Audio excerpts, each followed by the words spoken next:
just a little red dot swimming in a sea of stars. Got the whole damn verse spinning around you with open arms.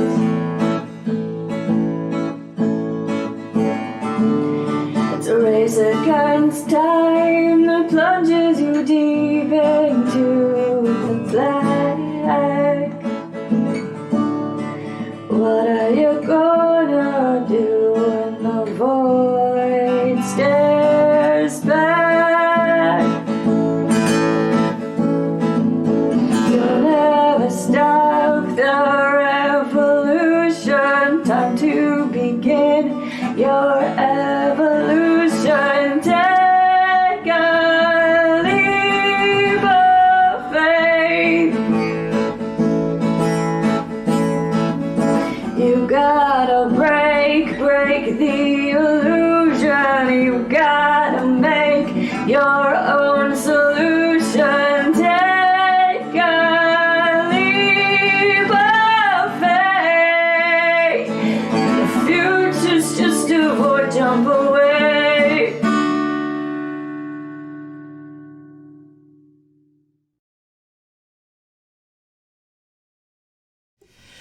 Greetings, and welcome once more to Channel Other Doc. I am Jim, I use he, him pronouns, and this is our Dark Matter campaign, Ghosts of Saltmaw.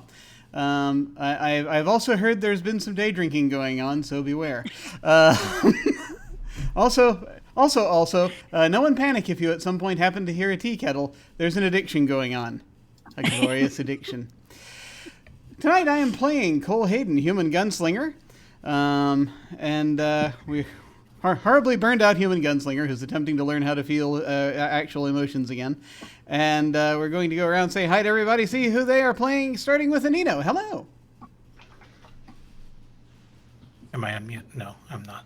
Hi, my name is Anino. I use he, him pronouns. Tonight I am playing Rekmara, the druid, who, much like his player, couldn't care less about a lot of things right now. Also using he, him pronouns. Excellent. It's all down here, everybody. Straight slide down. It'll be okay. We're all going to hell. All right. No, we're not. We're poor. It'll heal. It'll heal. All right.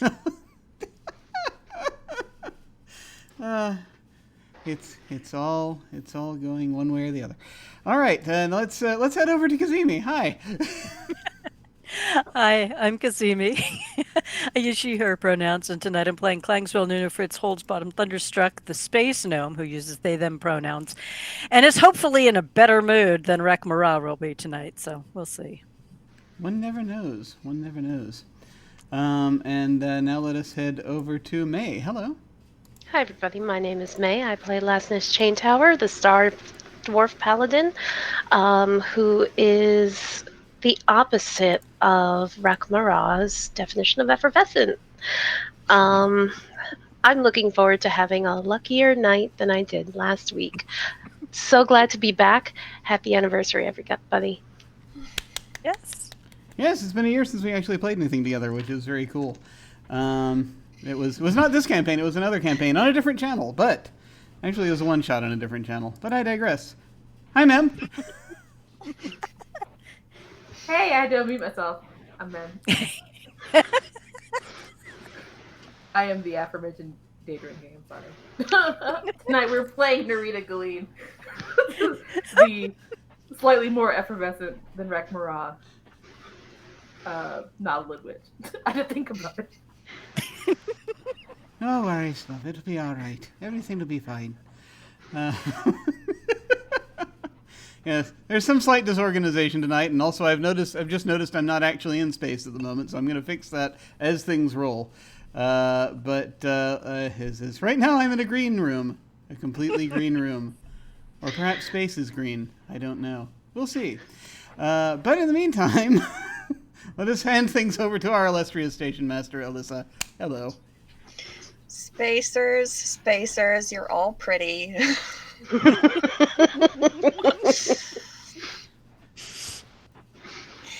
Yes, hello everyone. Welcome back. Happy anniversary to my cast. And thank you for sticking it out this long. My name is Alyssa.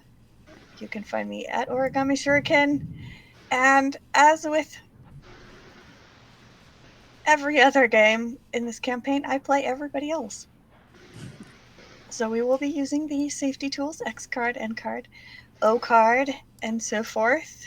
If at any point we stumble into territory that crosses the line for anybody and we don't want to have it in the game, they can type an X into the Zoom chat, make an X symbol, say, can we just not? And we will stop, rewind, add a dash of retcon, and it never happened.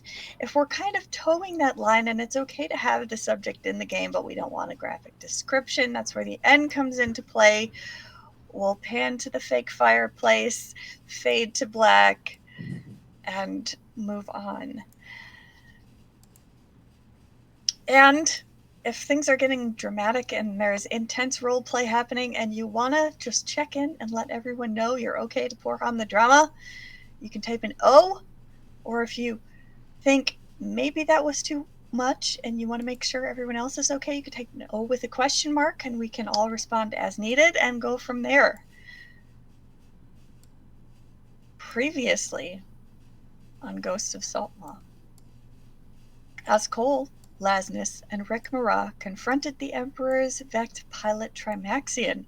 Narita found herself plagued by mysterious visions. She and Fritz raced to board the derelict ship, Narita making a beeline for bridge, while Fritz sneaked into engineering. Finding the door to the bridge sealed with an arcane lock, Narita calmed Fritz for assistance, and Fritz worked their non-magic to open every door on the ship, draining the last of the Emperor's energy reserves. This alerted the others to their presence, and the crew headed back upstairs with Trimaxion to find Narita facing off with a mob of Wismos, which had stacked on top of one another to form a slightly larger, gnome-sized Wismo. Much to Narita's concern, Ted seemed to think that the mob was in need of a leader and convinced them to let him join up with them, causing arcane energy from his antivirus medallion to spread through the entire group. As the Super Wismo attempted to give his mistress a TED talk, Fritz fell back to inspect a glowing navigation console which seemed out of place in the otherwise darkened bridge, only to be attacked by a colony of semi-ethereal software bugs known as a blue screen swarm. Rekmara used his newly acquired Polybrachia spell to grant Lasnus an extra pair of arms, and the paladin proceeded to swing her hammer with such enthusiasm that she couldn't seem to hit a darn thing. Cold's plasma fire was only marginally more successful. Eventually, the crew was able to defeat the blue screen swarm, but only after the 3 party members in melee range with the software bugs had taken significant amount of friendly fire and lightning and force damage from one another. But we rejoin our intrepid freelancers as Rekmara's Myconid spirit finishes making its rounds, restoring the party's vitality for whatever comes next.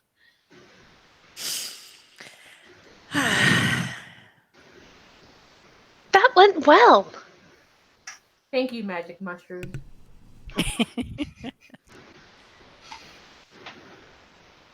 So if I recall correctly, we were down in the anteroom, and was it Ted or somebody who threw something into the hallway to distract some?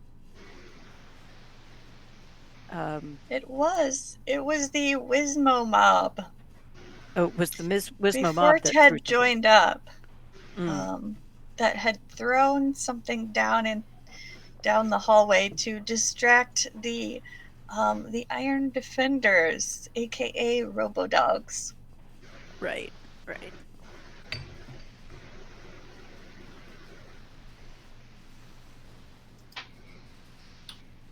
Shall we go see what the robo-dogs are? Oh, right. Yeah, sorry. Brain. Okay, yes. Stuff. Right. Things are happening. Okay. Yes. So we have a... are we on the main deck or on the... Because I know there was a ramp and there was a lot of We are confusion. on Back down again, I think. We're back the down? lower Yeah, that's deck right. in section 4, kind of all congregated in that little L-shaped section coming down from the bridge.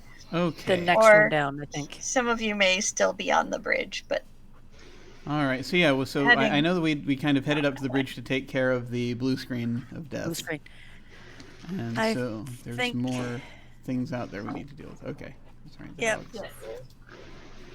Well, They're still dangerous. Once Fritz is reoriented to the fact that there is no longer a threat coming from the screen and there's nothing interesting up here, there's going to be basically a shrug and a head back down,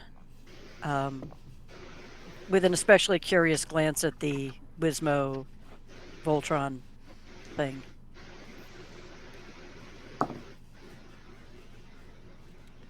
all right. If anyone wants a personal copy of the map, I have dropped it into the Discord. Thank you. Thanks. So heading down should to the pin lower deck to see about a thing. Who would like to go first?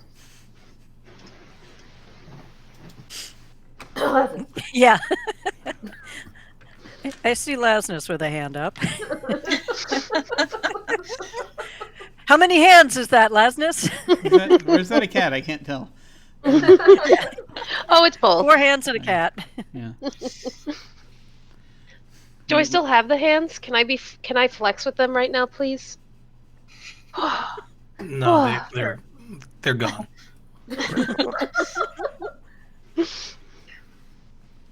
Rek'Mara is having none of that silliness. Rek'Mara giveth and Rek'Mara taketh away. It fades after 10 minutes. So. Aww. He's not mad, he's just disappointed.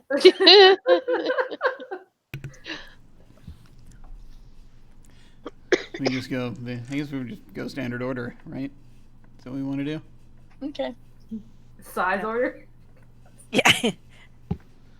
So that, Short, middle, tall, middle, short. So Lasnus in front and me in the back. That's not how we usually do this. It's not? That is some Looney Tunes math.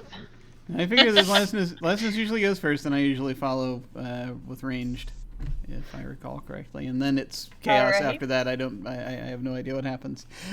Because it's behind you. You have no yes, idea. that's right. I have no idea what's happening behind me.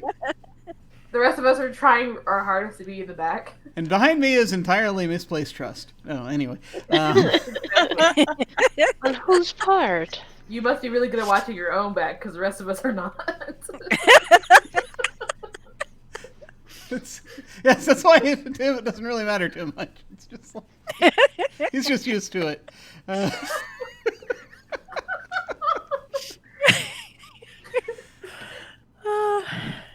Okay, so we can do Lasnus, then Cole, and Narita will go third.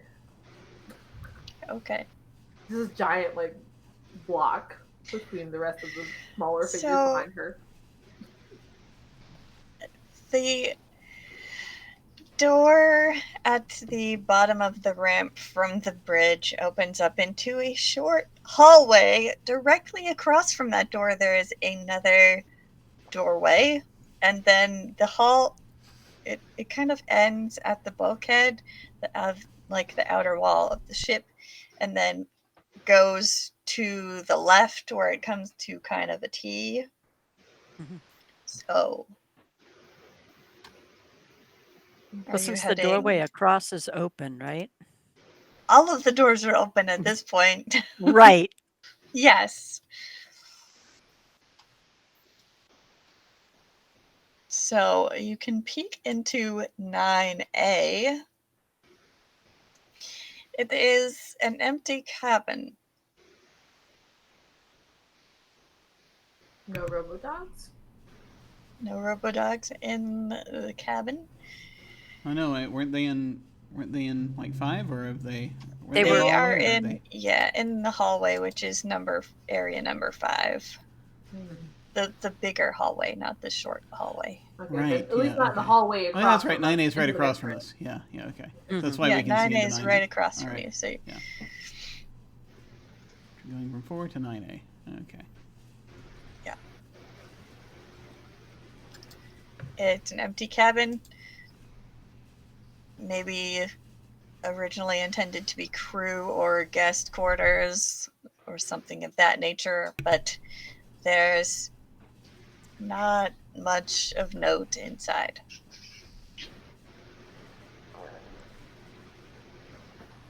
Looks like there's not much of note inside. Would anyone like to search it very carefully to ensure that there's not much of note inside? You Yes, may if you wish. Okay. I do. Not that we don't trust you or anything, but really it's more to warm my dice up. Okay. 14? You could. All right. 14. There's a little bit of dust and some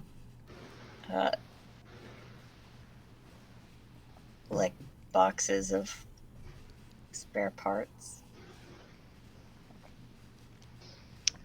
It's just a lot of junk.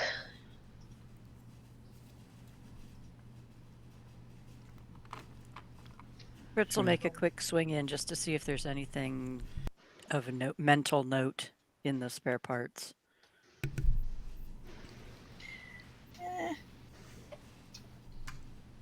Nothing in particular that jumps out at you. I mean, it's all stuff that could be potentially usable, but nothing too fancy.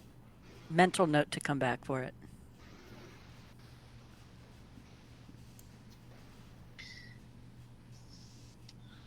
All right. Shall we continue on then, everyone? We shall. Following you, Lesness. So Mm-hmm.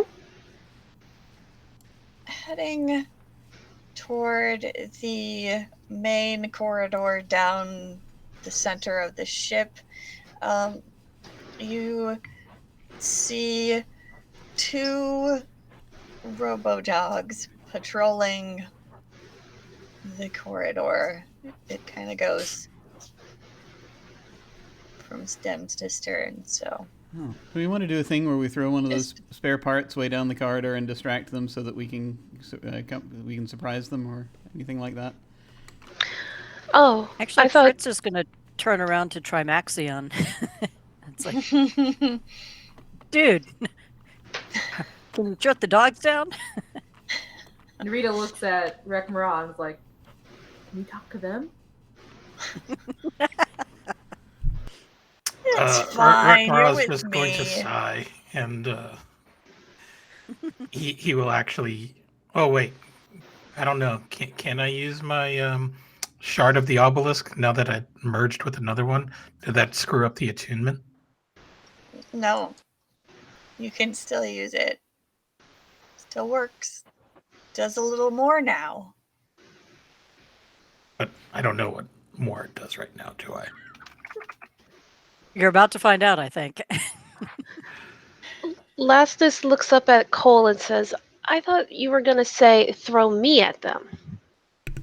No. After this, after the spare part, spare part first. They turn the other way. They turn the other way. Then you go and bash one. Kind of deal. That's what I was thinking anyway. Perfect plan. Love it.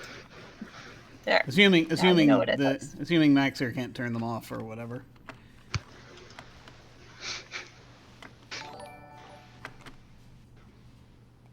Oh hey, we've been raided. Yay! Hello. Greetings, Manapod Studios. Good. Thank you for coming.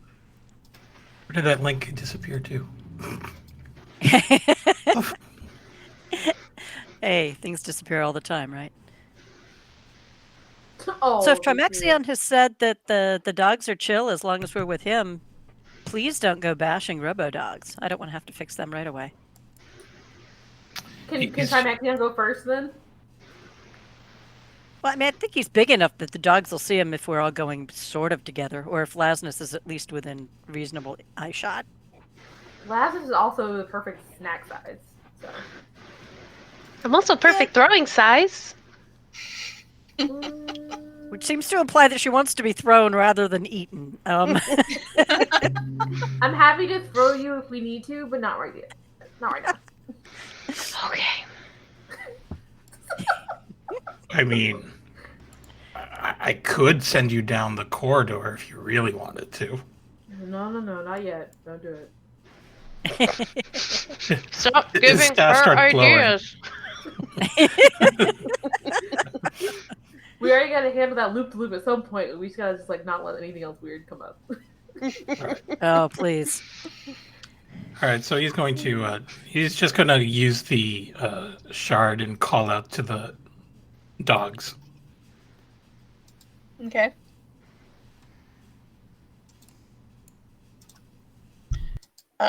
They call back excitedly, indicating that they would like to play. No, okay. We can throw Lasnus now. Yeah. Is the Voltron is the Wismo Voltron still around? Oh yeah. Oh dear. I see where this is going. Okay, well, Remember, there's Ted in there. If he's near the center, he won't be harmed. No, he's the head. Don't go for the head, doggies. Don't go for the head. My baby.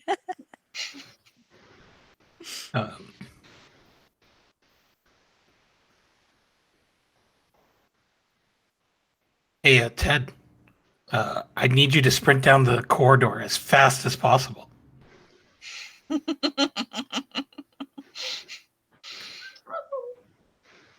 Watch this. So Ted takes off running down the hall and then just sort of like tucks around.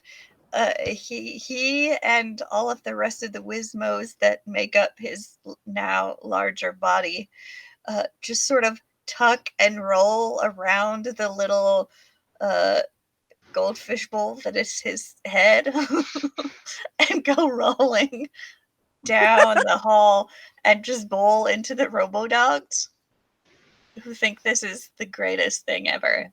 Okay. I think they just want to be good boys. They better want to be good boys.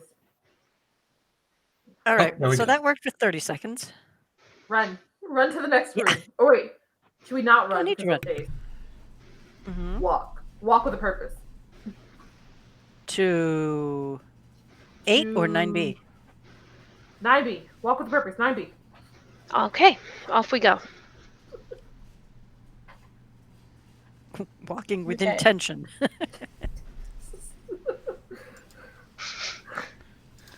9B is almost identical to 9A.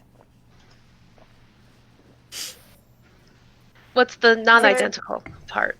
It's Yeah. it's even more empty. It does not have spare parts. Go the opposite way. It has dust. Yeah. There's slightly more Bad dust and less stuff. Can we search the emptiness? It certainly may. I think that's your thing, Cole. I'll search. There too. is nothing that I can see in the emptiness, even the emptiness itself. Yeah, I got an 8. I didn't see a damn thing. Dust. Rekmar is just going to walk into the room and not even actively look, just Just use know his all the senses things. to see. Yeah.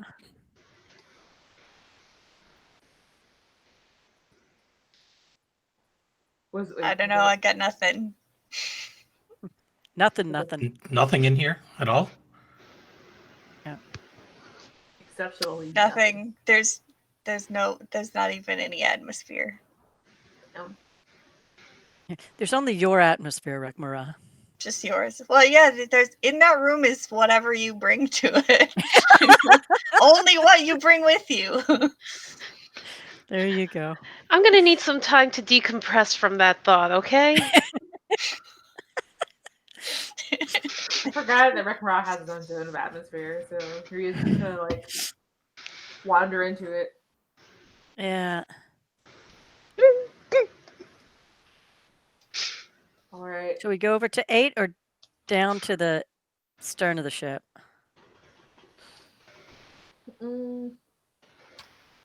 Are the dogs up closer to 8 or further down? I think we go away from the dogs for now. Yeah. Well, you Ted has taken off in the direction that would give him more room to get farther away from the rest of you and give him more of like a running, rolling start. Yeah. So he has headed down the hall towards 10 Okay. and may So- have even in fact rolled through the open door into 10. We'll follow up with them later. So head back up toward 8 then? Right. Okay. Can we do it without, and we can do that without getting the attention of the doggos? Yeah, the doggos are pretty well distracted by Ted at the moment. So as long as you don't make any like sudden loud noises or open any boxes of things that look like toys. Okay. Then off to 8. Which is full of boxes of toys. No. It's another mostly empty cabin. This time there is an ornate area rug, kind of just floating listlessly, because there's no gravity and it's not been pinned down. There's You- that. All know what it means if it's not pinned down. It's That not was out of tying the character. room together. Yeah. Anyway. Yeah. It really did. All right. So because Fritz is the one who has a tendency to trip every known idiot thing that happens around here lately, Fritz is going to yell very loudly, "No traps," and then check out the rug just to see if there is indeed anything going on with the rug. Is it? Specifically looking for propulsion system in case this happens to be an actively floating rug as opposed to a passively just not a gravity rug. Okay. Why don't you roll me a D100? 100. Let's see what happens to me now. Something great. Awesome. 72 How do Okay. you roll 100? percentiles. All right. As you approach the rug to look for a propulsion system, you don't see anything, but you do see a lot of rug as it sort of swims closer toward you and attempts to wrap itself around you. Electric gauntlets charge. All right. Do I if it's grabbing me, do I need to roll to hit? It is going to grab you, so we're going to go ahead and roll for initiative. All right. That's right.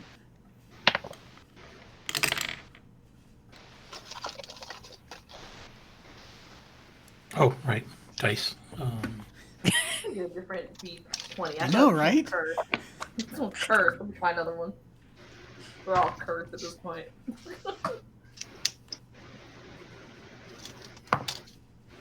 Oh, okay. 14. 10.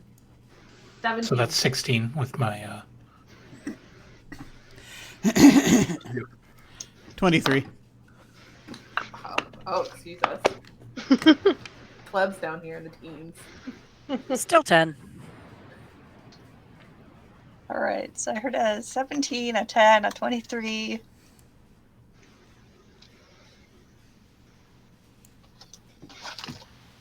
Lastness got a mighty 3. Okay. Mighty.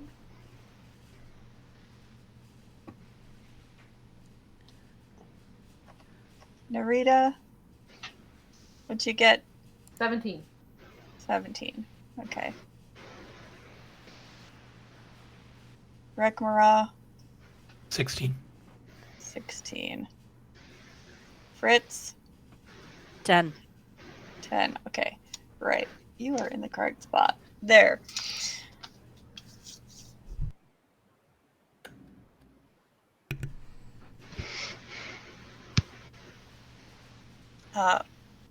Cole, you see this carpet surge toward Fritz as they enter the room.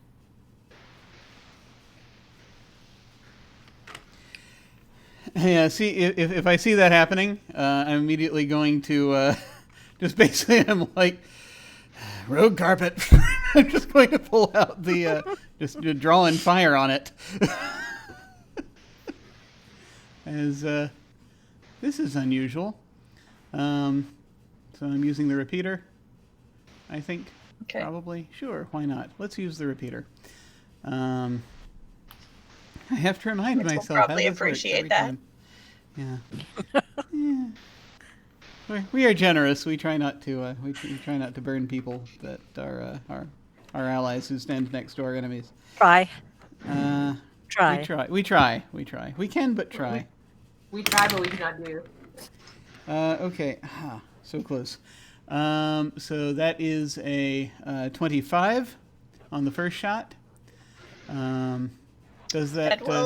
That will meet it and beat it by more than 5. Awesome. Okay.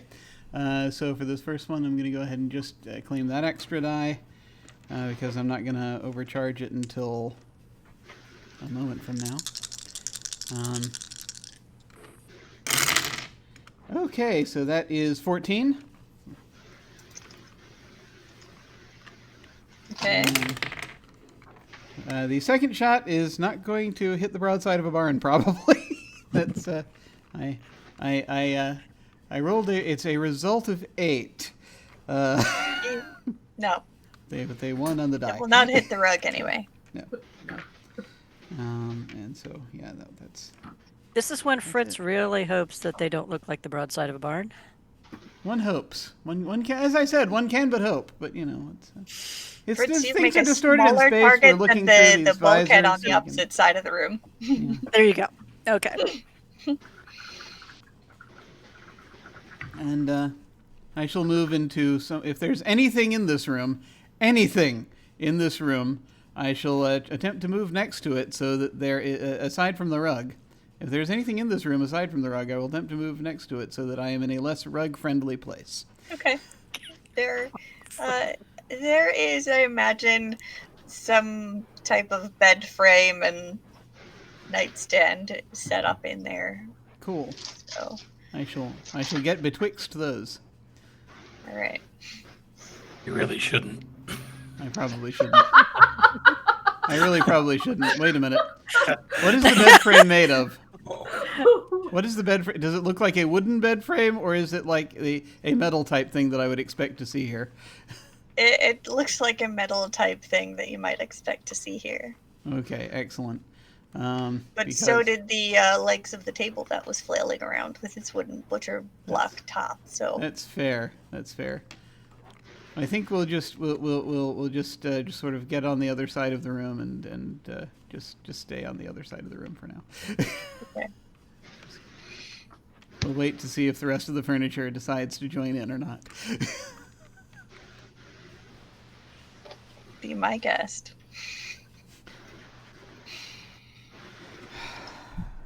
Put your magic to the test.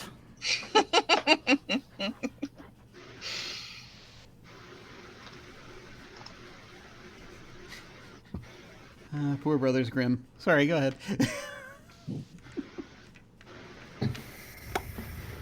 Okay. Narita, you're up next. All right, Narita is going to try to forcefully unwrap Fritz from the rug using brute strength. Okay. Make a strength check. Whew, that was bad. Wow. Okay, you're stuck. I'm very sorry.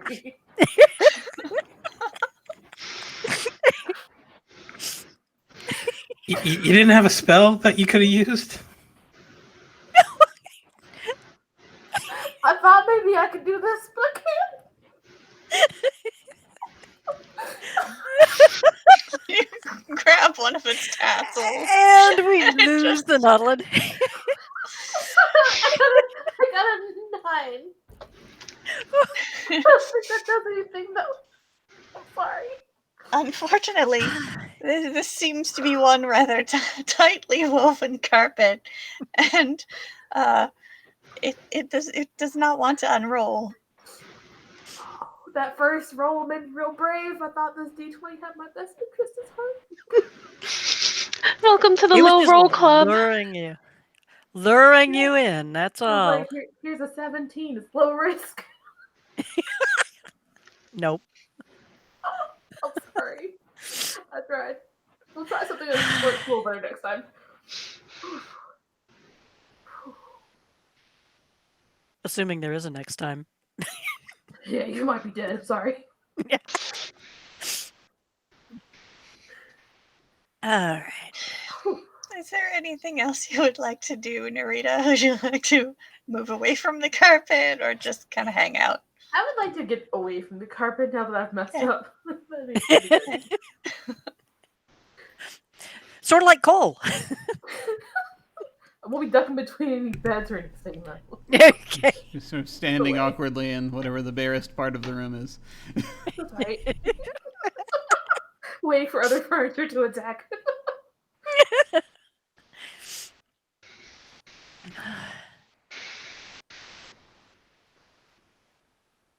All right.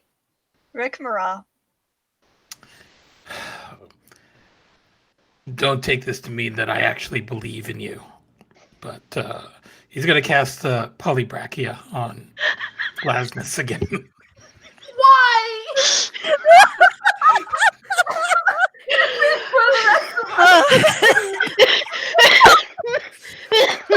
She's physically the strongest person in the team. We're all out here making rolls that aren't great. You chose yours on purpose. Don't talk to me anymore.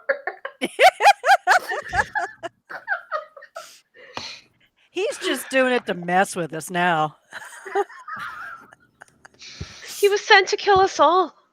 Yeah, he was. And he's doing a good job. He's like, here's some chaos. Here's some more chaos. And on top of that, he is just going to summon another little evolution shard and sling it at Lasmus to boost her strength by another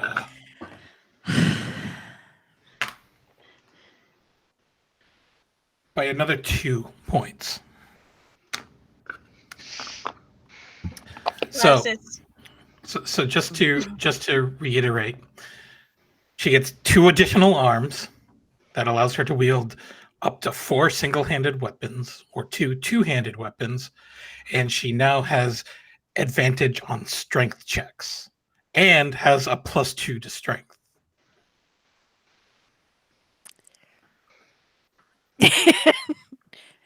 Lasmus, you got 4 arms and you're covered in glitter. What a day. I have this great idea that involves stabbing. And I want to use my rocket hammer. We talked about that I can change it into some simple weapons. I want to change this into an extremely large spear. Okay. And what I want to do, since now I've got 4 arms, I want to be able to roll advantage on this. Because, well, no, I can already do that. So I want to take the spear, use it as a rocket to propel me across the room, and then stab the blanket so I can rocket propel it into the wall and have it unfurl from Fritz. Okay. Make an attack roll. This is so going Fritz to is happen. suddenly feeling like the little sausage rolled up in a pig's in a blanket about to be stabbed with a very big toothpick. And I'm the sparkly umbrella on top. Yay. Are there umbrellas? Oh no. Yeah. Is Mixing Please, food Sam metaphors. Lestis makes them. But that's two different things. Oh no. She has been cooking with Ted, I think. Oh, the wires and the grave and the umbrella. Is that the next great reality show, Cooking with Ted? Yes.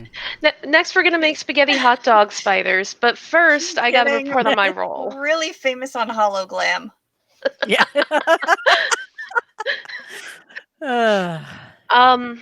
Please tell me a 19 does it. Yes. Yes, yes. And so Lastness yells, "Don't worry, I've got this. I'll save you!" And she just charges forward, and stabs Oh no! the rug. I swear. Roll some damage. Yes. I need this one and this one. Since both sets of arms are on the spear, does that mean I get to roll double damage? Don't think so. All You right. should have a really firm grip. I got 8. 8 points of damage. Okay. Sorry, Anina, were you saying something? Oh, I was just going to say that, yeah, you just roll the two-handed damage with the spear, which is whatever it is. I don't know. Right. Yep, I got all that. But also, I get to do a second attack because Yes, you do. that's a thing I can do. Because And Paladin. And you get to do a third one because you have extra arms. You're just going to be Yes. spinning that thing around and around. basically. No, she has to have a weapon in those arms in order to attack with it. Oh, okay, okay. Can't I just grip the same spear and grab and go? Oh. Fine. Only Why don't one you carry attack more then. weapons? That's She's a really very good attached to that question. hammer. I really like the hammer. Yeah, that's true. And also, I didn't know that you could give me 4 hands.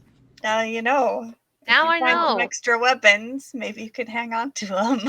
That'll be fun.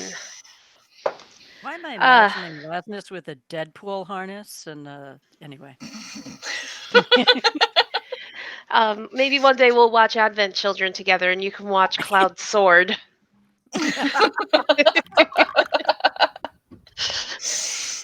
I got a 7 that time around. I don't think it did much. No, 7 will not hit. No, but it was a good start. Good try.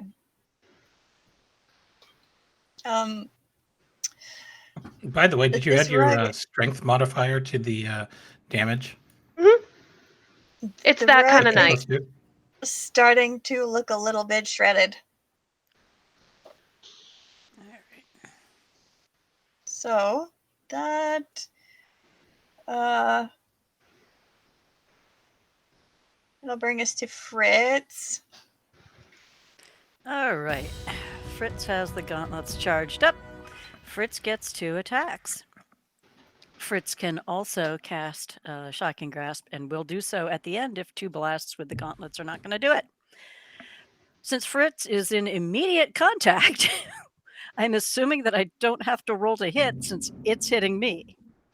I will say you can roll with advantage.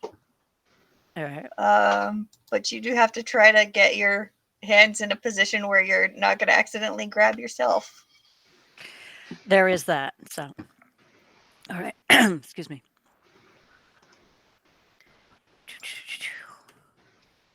Ooh, 17. That's hit. All right. I'll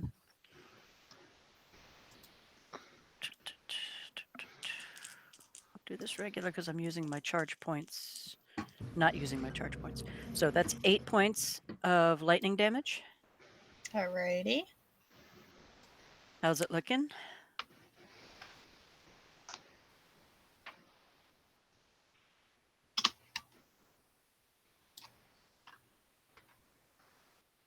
It's looking mostly dead, but still slightly alive.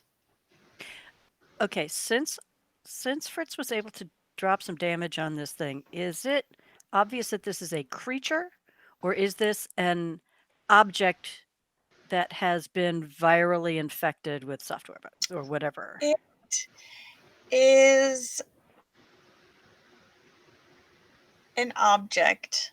It It- does not appear to have any like vital organs or anything like that.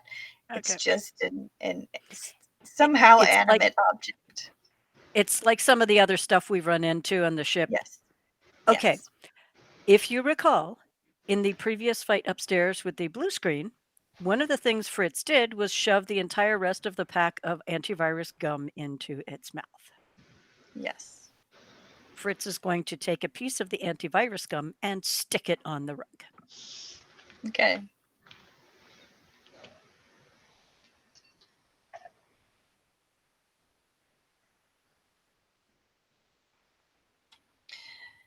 The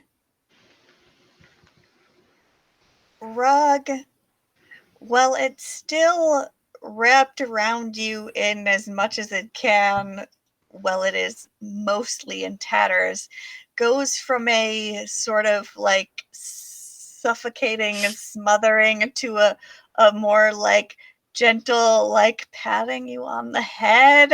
And those of you who can understand constructs might hear some sort of strange whispering coming from its tassels. And what's it saying? It says, "Look at you, you're so skinny. Have you had enough to eat? Come here. Look. Oh, you've made friends." Can Fritz sort of elbow their way out of the rug at this point? Yes, you can. Without like destroying it? Okay. Mm-hmm. Okay. Mm-hmm. Fritz steps triumphant out of the rug.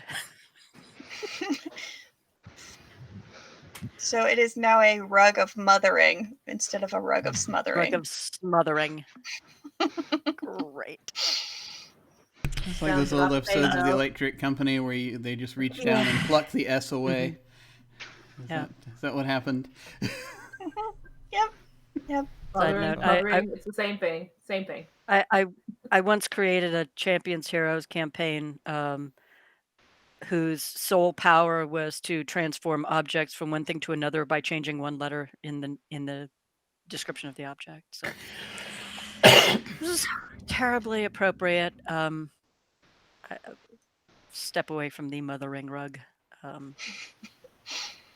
It's like, okay, I am like 3 for 3 on this ship now in terms of stumbling across the wrong items. Anybody else want to take a look around the rest of this room, or are we going to let the rug sort of float here for a while? Narita goes to the rug and gently wraps herself in it to get mothered. Oh. Aww.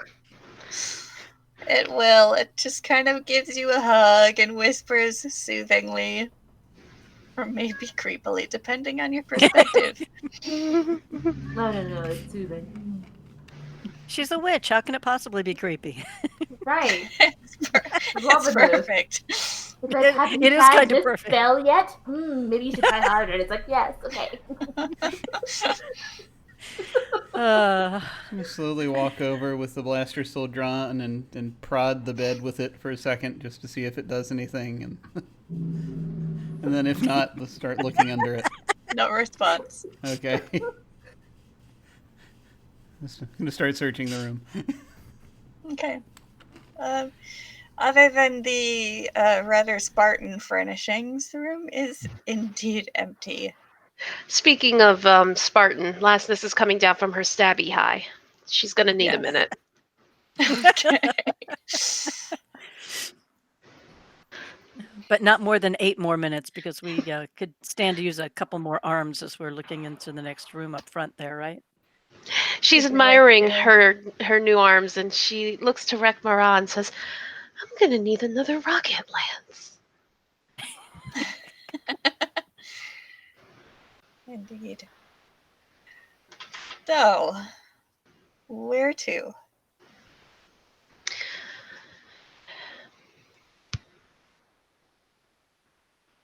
I'd think toward the fore of the ship since the Okay. Heading toward area number rough and 6. tumble has gone aft. Do we do All 7 right. yet? 7? 7 is the lift shaft. Right. Okay. Then, yeah. You could look in there, but Yeah, sure. I mean, let's just in case there are thousands of things crawling in there, or anything. the like doors that. are open. There's nothing in there except the elevator at the bottom. Okay. Yep, we're good. All right. As you head toward the open door into area number 6, you can see a pile of spare construct parts lying on the floor inside the doorway in front of a broken, overturned crate. And beyond the broken crate stands a life-sized statue, what appears to be a horned humanoid with skull-like features, clawed hands and feet, and extremely detailed muscle fibers sculpted between the joints of each armor-plated limb. This is the visage of a creature every young humanoid has heard of in the most fearful of childhood tales. Hey, didn't we see this thing before at that temple? No, I think it was a different thing, wasn't it? So at the Abbey, we saw a statue of the Abbey, the there Abbey. was the Lich. a statue of the Lich Chancellor Terminus. This is a different thing. Is this Orcus? This is not Orcus. This is a Roth. Okay. Oh, this is a Roth. And as you stand there, staring at this creature, which probably none of you have ever encountered in the flesh, I think I'm going to call for a break real quick. Okay. And we'll come back to this. That sounds like a thing. All right. Yes. Excellent. We shall head breakward, and we shall see you all in a little bit. Welcome to the break.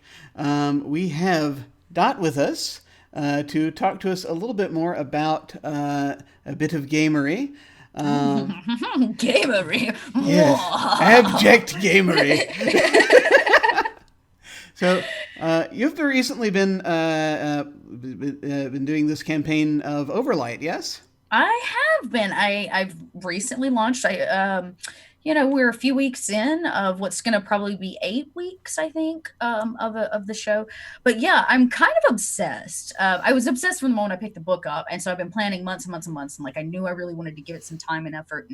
And we launched and made record numbers on the dot lot in terms of viewership, which was a huge ordeal for me just on launching night. And the opening show was really wonderful. It was heavy, but in this kind of really wholesome way. It was very strange, and exactly what I could not have planned for.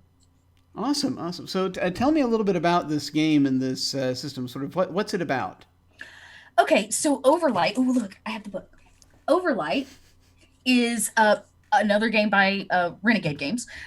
It is a fantasy RPG campaign set in a time 3,000 years after the world as we know it ripped itself apart into what are known as seven shards, the seven shards of virtue.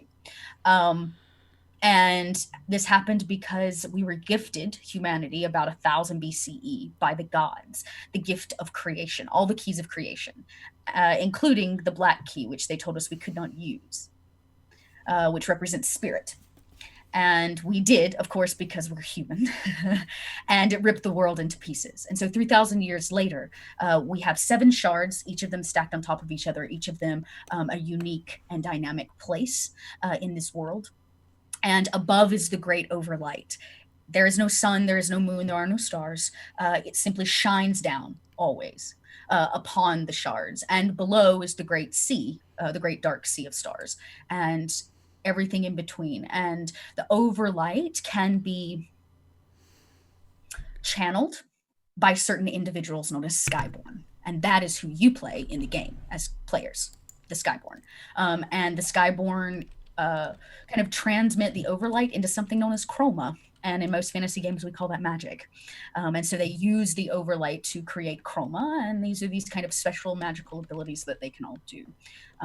So yeah, it's all, the whole book's based on color and color theory. Each of the virtues, which are basically your base level stats, are based on a color, which associates with one of the seven shards. Yeah, so it's this kind of like really bizarre out there. The book is literally, like I said, one of the most beautiful things ever. Let's see if I can find, hang on, I got you. You can see my notes in them, but there's the seven shards. Oh, wow. The floating islands, the great overlight above, all the way down. So the campaign's called Nova. This is Nova here at the top. Yeah. That's where they're going. They've started at Pyre, which is at the bottom, and they're working their way up all seven shards in the campaign. Oh, that's wonderful. And each of those is like a different world type deal? Yep. So there's like one called Harkin, which houses the majority of what's left of humans as we know them 3,000 years later, the Harkin. And their island is a massive city. The whole thing is a huge city. And then the next tier up, you've got like an island called Banyan, which is a massive jungle, this like archipelago floating island that is just dense rainforest. And they have the species that comes from there merges with the wildlife. They are one and the same. The people of Banyan are Banyan. And so there you're kind of like druid-like. They can work and move vines and things as part of their body. You've got the Veil, which is, they are human-like, but kind of stretched and beautiful. They're like the extravagant supermodel version of what's left of humanity, though they are less than humane, and they like alter their body with plates of gold, and they wear these massive masks to hide their faces. And they focus on creativity and art, and the most beautiful things in all of the shards come from Veil. And so each one has this really unique, dynamic place and world. And so the campaign has started out on Pyre, which is the lowest, the island on the bottom nearest the sea with the least amount of overlight. And it's a volcanic island. It's covered in ash and rock and volcanoes. And from it come, the Pyroi, which are these like elemental rock creatures who are made partially of like lava and rock. And it's very cool. It's just the whole system is unique in the way that we think. I thought about fantasy in the way that we can think about a fantasy world. And because the like events of the happening, the origin of the world started around 1000 BCE, we don't have technology as we know it. Right? We're talking like that would be like ancient Egyptians, right? And this kind of before we turned into the civilization we know today. And so we fell early on, which means that there are these like slight sprinklings of pieces of human civilization left in each one of these. And it's really neat as a GM to like dig through and find them. And so anyways, it's just really, it's just a really beautiful game, and reading it has inspired me so much. I even did the epic poem origin story in the front. I read off from my Patreon. There's like a voiceover of me reading it because I just think it's so beautiful, and it has this epic feel that I think a lot of people look for in fantasy and don't always find. And so like I said, we've just started, and I'm very excited to see where it goes. I've got an amazing cast at the table, and so I'm giving it a go. I can talk mechanics if you want, but that's the long and short of the world. Cool. Yeah. Now, and I actually am a little bit curious with respect to the mechanics. Is the do they incorporate color spectrum stuff in there? Yes, absolutely. The entire character sheet itself is color oriented because each of the. I was going to see if I can find it, but of course I'm not going to be able to. Oh wait, well I can show you this instead. So each one of the right. So here are all the symbols. Right. These are the virtues that you build your stats on, and then. Let's see. So yes, in essence, so what happens is when you roll, oh, this is what I was looking for. So here's the character sheet. Oh, cool. Nice. And, yeah. So each shard has a color that represents it. That's like a cultural thing there. But when you roll, you have your virtue that you're pulling from. Depending on the shard that you come from, you have a top virtue that's associated with it, and then you get to choose one additional virtue in the character building process. These virtues are assigned a die starting at D6, and then you have a set of skills that are associated with certain virtues, if that makes sense. Like compassion would be like craft and creativity, for example, and you get to assign a die to certain ones of those during the character building process. So then when you roll, you're pulling 3 of whatever die you assign to the virtue and 3 of whatever die you assign to the skill. So 3d6 will say, and 3d6, and you're rolling them as a massive dice pool. And then you add a d4 to the end, which is known as your spirit die. And because the spirit, the black representation, the black key, cannot be possessed by anyone. It's not a virtue that can be possessed by Skyborn. And so it is always a die that's rolled as the end that adds something. So if you roll a critical success on it of 4, you get to add to your spirit pool, which is how you activate your chroma and those kinds of things. If you fail, bad things can happen. You can shatter. You can do a lot of other things. Shatter the light. There's a lot of talk of the way color hits through prisms and shards. Which is just like, it just speaks to my color theory heart.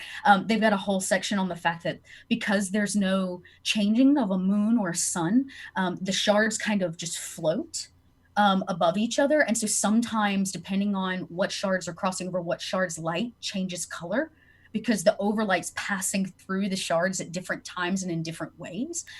And so it's just this like incredible like rethinking of something. Like 2 of the islands about 500 years ago crashed into one another, leaving Banyan, this jungle planet, like half of what it was. Yeah. When these 2 islands like smashed into each other, it's just like the entire physics of something like that, or the entire like thought that like gravity doesn't really work the same because you're existing in a place where we broke the world on like an existential creative level. We changed what God made, right? Like in essence, we changed what they did. It's just this just really cool game, and I'm so hyped about it. So anyways, that's my spiel. I'll stop gushing. Oh, no worries. No, that sounds very cool.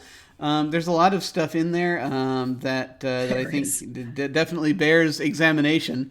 In particular, it's just the sort of the ideas with. I'm reminded a little bit of there was an emotional color spectrum theory that I think the guy who wrote Green Lantern used for a while when he was sort of splitting up the various lanterns and stuff. So yeah, that I think ties into this because of course they manipulated reality using the different colors as well. Right. Yeah, these are spirit, wisdom, logic, compassion, will, vigor, and might.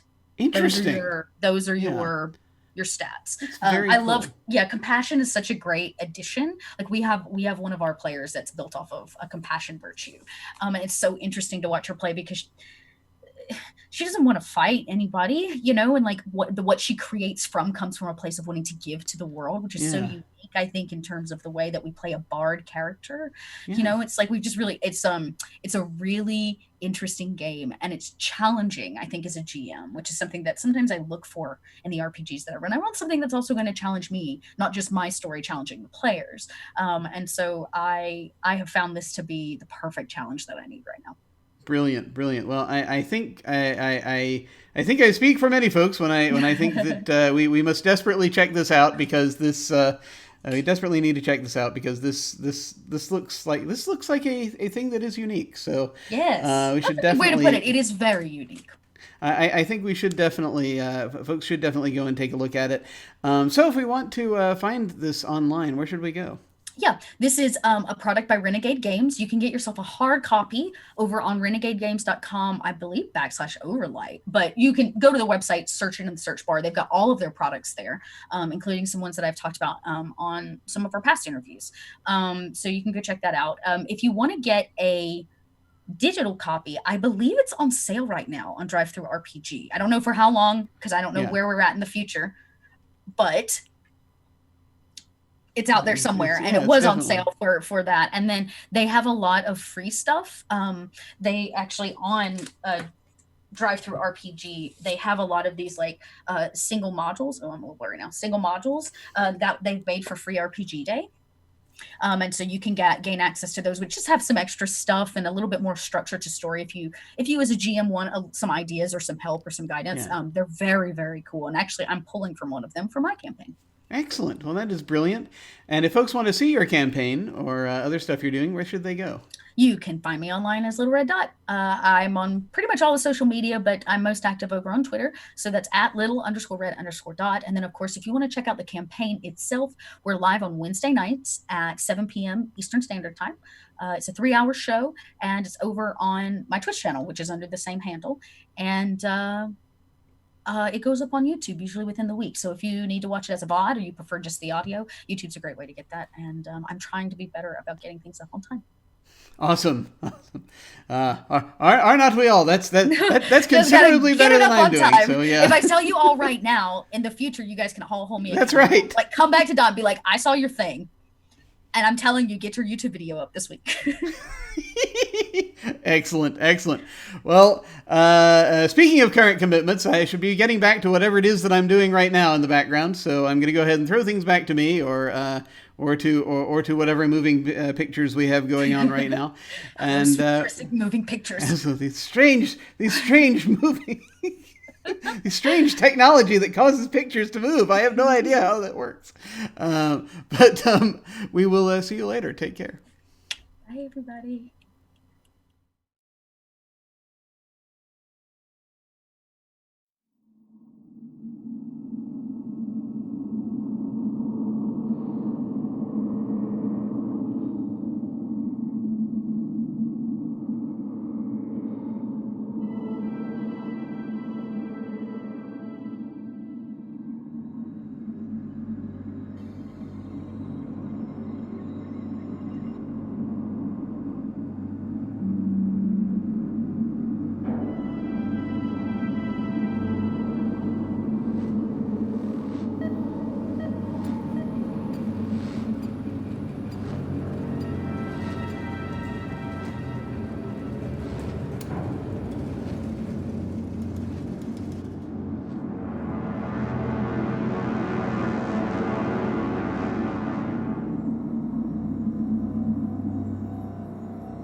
We have returned. Hello. All right. So when last we left off, the party had just reached the storage area in the middle deck at the front of the ship and found themselves facing a statue of a broth, which are basically the psychic boogeyman of the universe. Out of character question, we can blink, right? They won't move when we blink, right? You don't know. Out of character question. This is the direction that Narita was headed when she was barreling through the ship at this point. It was. Okay. This was the area Narita felt drawn to. And in fact, Narita, you notice that this statue is in the position that, like, appearing to be poised to press or have pressed a button on a wristband that they are wearing, that it is wearing. So we're gonna. You notice We're using the abyss, in right? the same pose as in your vision, except now you're looking at it like instead of being like first person, you're looking at it straight on from outside of it. And you notice that the wristband it's wearing does not appear to be made of stone. So Narita is very casual. Walks up. Not really. Everyone's looking at the statue, and Narita's kind of being cool about it. Walks up to it, looks at the wristband, says, "Oh, this looks interesting." He kind of reaches down and just grabs it. Stop! You hear in your mind, stop the virus.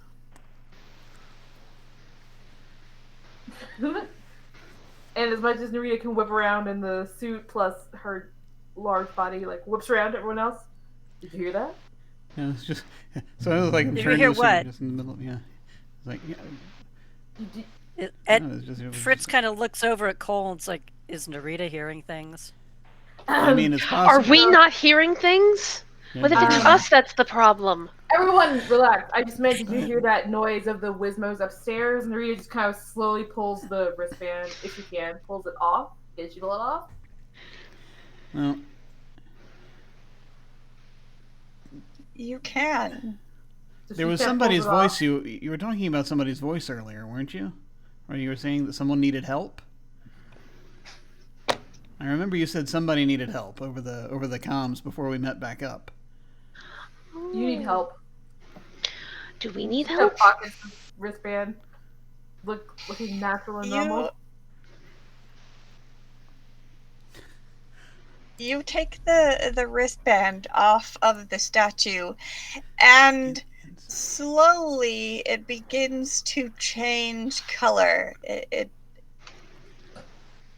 I don't want to turns ever from- hear again about that goddamn tree. Ever again.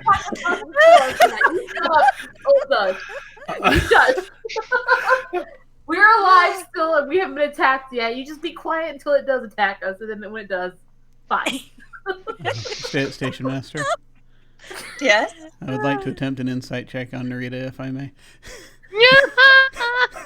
Sure. My investigator senses are tingling. Let me see.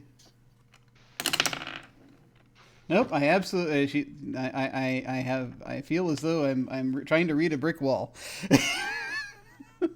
I got a. Yeah, I got a 7. You can't quite get a good look at her face through that aqua suit and the water and the distortion, and she's doing a really good job at avoiding anybody's eye contact right now.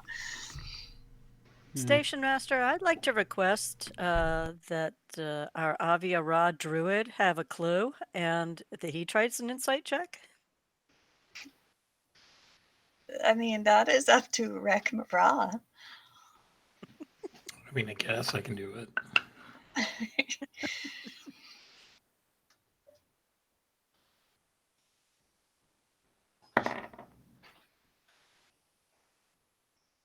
$15.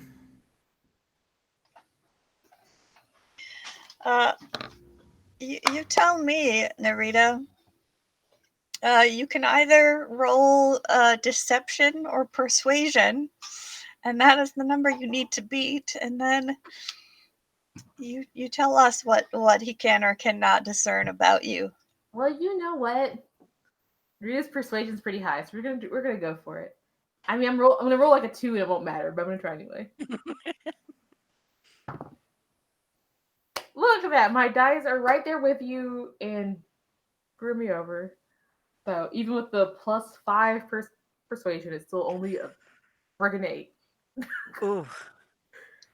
So Still beat me though. so you can maybe see the wristwatch band thing that she took off the statue. and you really notice that she's like trying not to like look at anyone, looking real shifty. She's not real great at lying. Well, except for when the heart of the dice are with her, then she lies, but not today. Okay, that statue is coming alive. Put that goddamn bracelet back on it. Narita's just like holds it up like this bracelet, this one, this one, and just kind of dangles it over you. Folks, what's going on? Do you here? not know what a Rothian is? We're gonna find out. You're the worst witch ever. Then you take up a defensive position. Okay.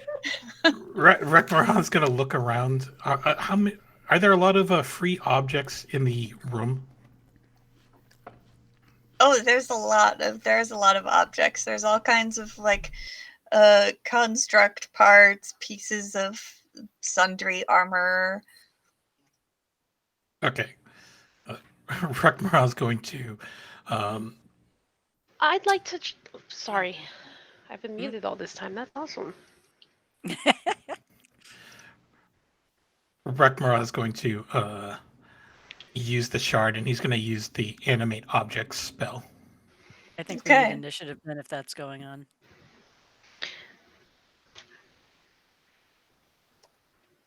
Can could I try smashing the statue before it finishes doing what it's doing? Why don't we go ahead and roll for initiative and we'll find out. All right. Oh, now the stupid thing isn't like against me. 18. 12. 17. 16. 7 for me. 3? Oh, 7. You're having a night. Yeah.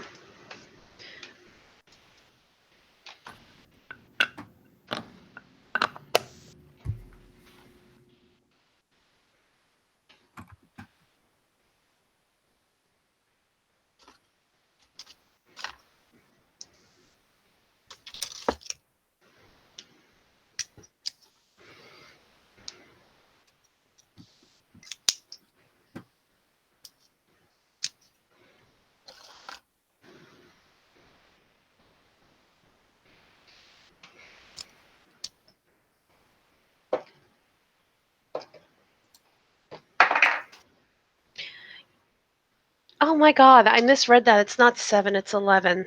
Sorry. Ba-da-ba-ba-da-ba. Numbers.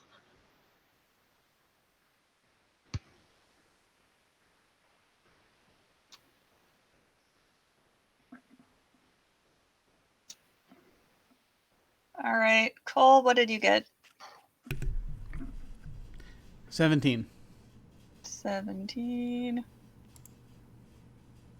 Did I hear Narita also got 17? 18. 18? Okay. All right. Fritz? 16. 16. All right. I think that's everybody.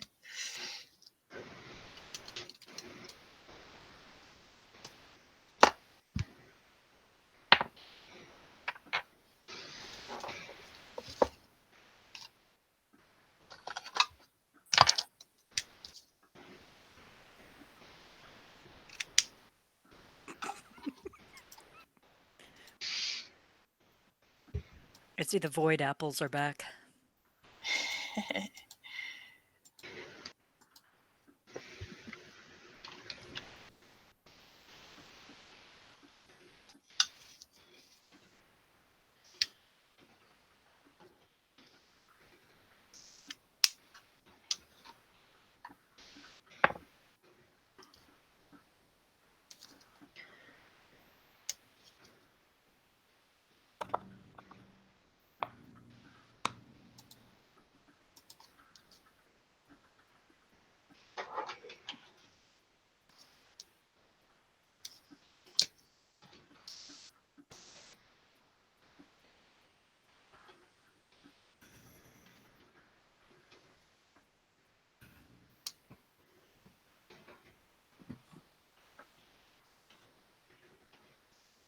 All right.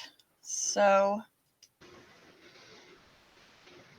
Narita, as tension mounts between the group as the statue turns from stone to flesh, and your party turns suspicious eyes on you, and some of them begin drawing weapons and taking up defensive positions.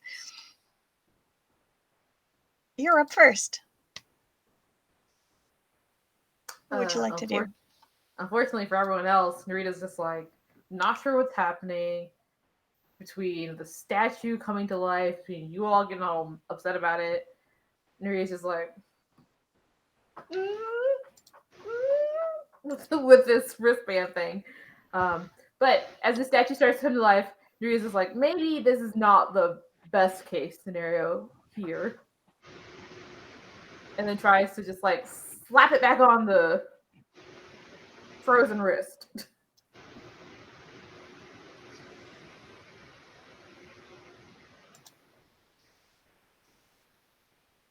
Okay. You can probably. I'm gonna have you roll a grapple check to see if you can get it back on the wrist as it's starting to move. So roll a d20 and add strength or dexterity. If you have athletics,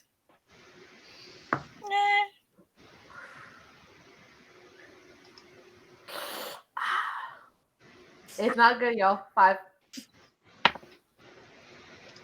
So you reach out to put the armband back on the creature's wrist, and you do, but as your hand closes, another hand comes down and closes around your wrist. And the rest of the party, you notice that the Trimaxian has also reached for a weapon, but has not taken any action yet. It's just kind of ready, and also going on the defensive. Why do you have this on your ship? That's a fair question. Fair question. Don't you have an override?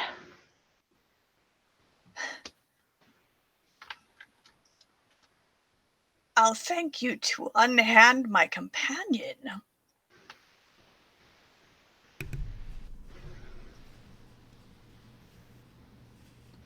Well, shit. That was a really neutral sentence. Wait, Trimaxian said that? Yes. This is your companion? Yes.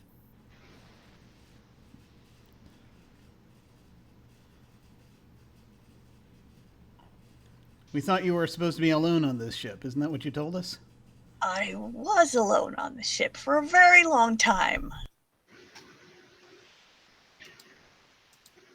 Less talky, more stoppy. Is your companion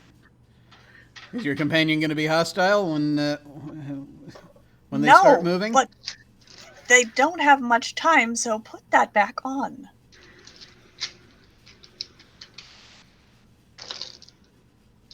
I'm pretty sure he doesn't want to put it back. Well, good. Let's just hasten it. Trimaxian draws a blaster.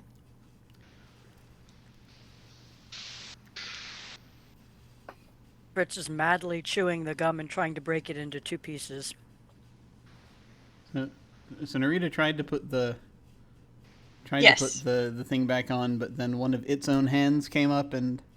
Yes, it has grabbed her because it has been petrified and suddenly it's flesh again and things are happening, and so it's sort of just reflexively grabbed onto her. Gotcha. Okay. If I'm next in the order, still, then I think I know what I'm going to try to do. You are. Okay. Cole's next, yeah. Yeah, if I may then, just given this new information, I'm going to oh, hell, I'm going to run forward. I'm going to try to, since this is happening, I'm going to try to grab the I'm searching for a word, and the word's not coming up in my head. The only word that's coming up in my head is bracelet. I don't know if it's that. Okay. Bracelet works. Okay. I shall It's grab... basically like a shield bracer or some type of cov unit or something. Okay, yeah. Now So that you have a closer look at it. So I will grab the device and try to while this thing's other hands these their hands are occupied. I'm going to try to grab it and slap it on the back on the wrist of the creature. All right. And you can do that, and you can put it on. If you want to reactivate the petrification spell, you will need to press some buttons. So go ahead and roll tech. Okay. I have a little tech. I do not have a lot of tech. Quick question. I've been holding on for some time, hoarding, if you will, an inspiration. Yes. Do we declare those ahead of time? Can you remind me, or do we do those after? You don't have to declare it ahead of time, but if you wish to declare that you're using it, you may roll with advantage. I think I'm going to make use of said thing. Because I feel as though this might be important. Okay. Here we go. Those are two very, very low numbers that I'm looking at right now. Those are not very good numbers. So I got a total of 6. Unfortunately, that's my highest. Okay. Unfortunately, you're kind of button mashing in a hurry, and you're not sure if you hit the right button. Yeah. I'm just sort of like, crap, I've never seen one of these damn things before. And I guess that's my turn. Okay. Next is Trimaxian, who, seeing you fumble with the bracelet, sort of attempts to kind of push or weave past the group and is going to come over and reactivate it.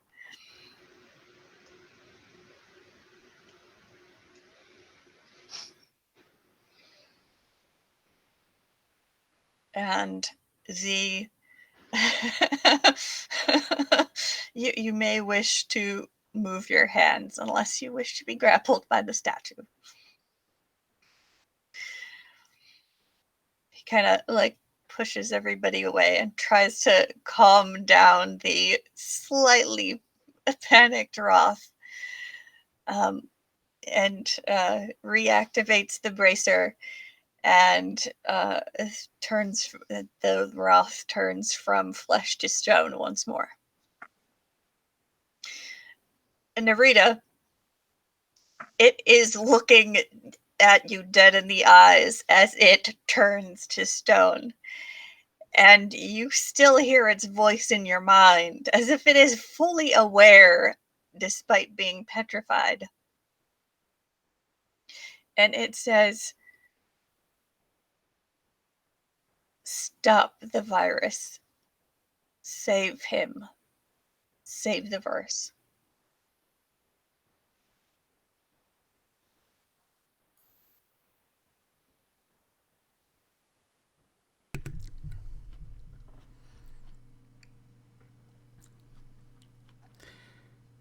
Okay.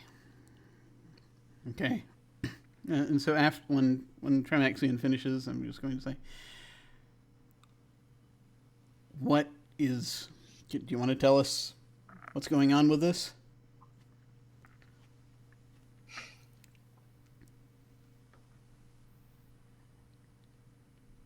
They're dying. They've left the hive ship.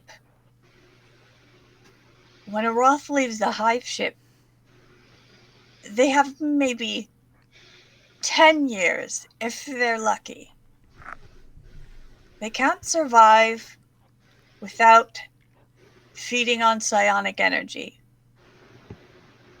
I don't have a brain. They're perfectly harmless to me. Huh. And so this is where Fritz will turn to Narita, and it's like, and what the hell was that about?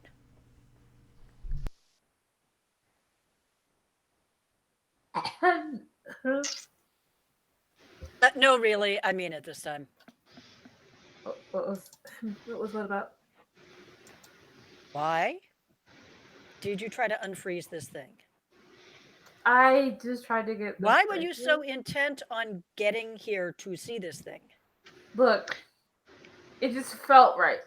You know, when you have a feeling, your gut feeling, it's when. No, I don't have gut feelings. I'm a reasonable, rational creature.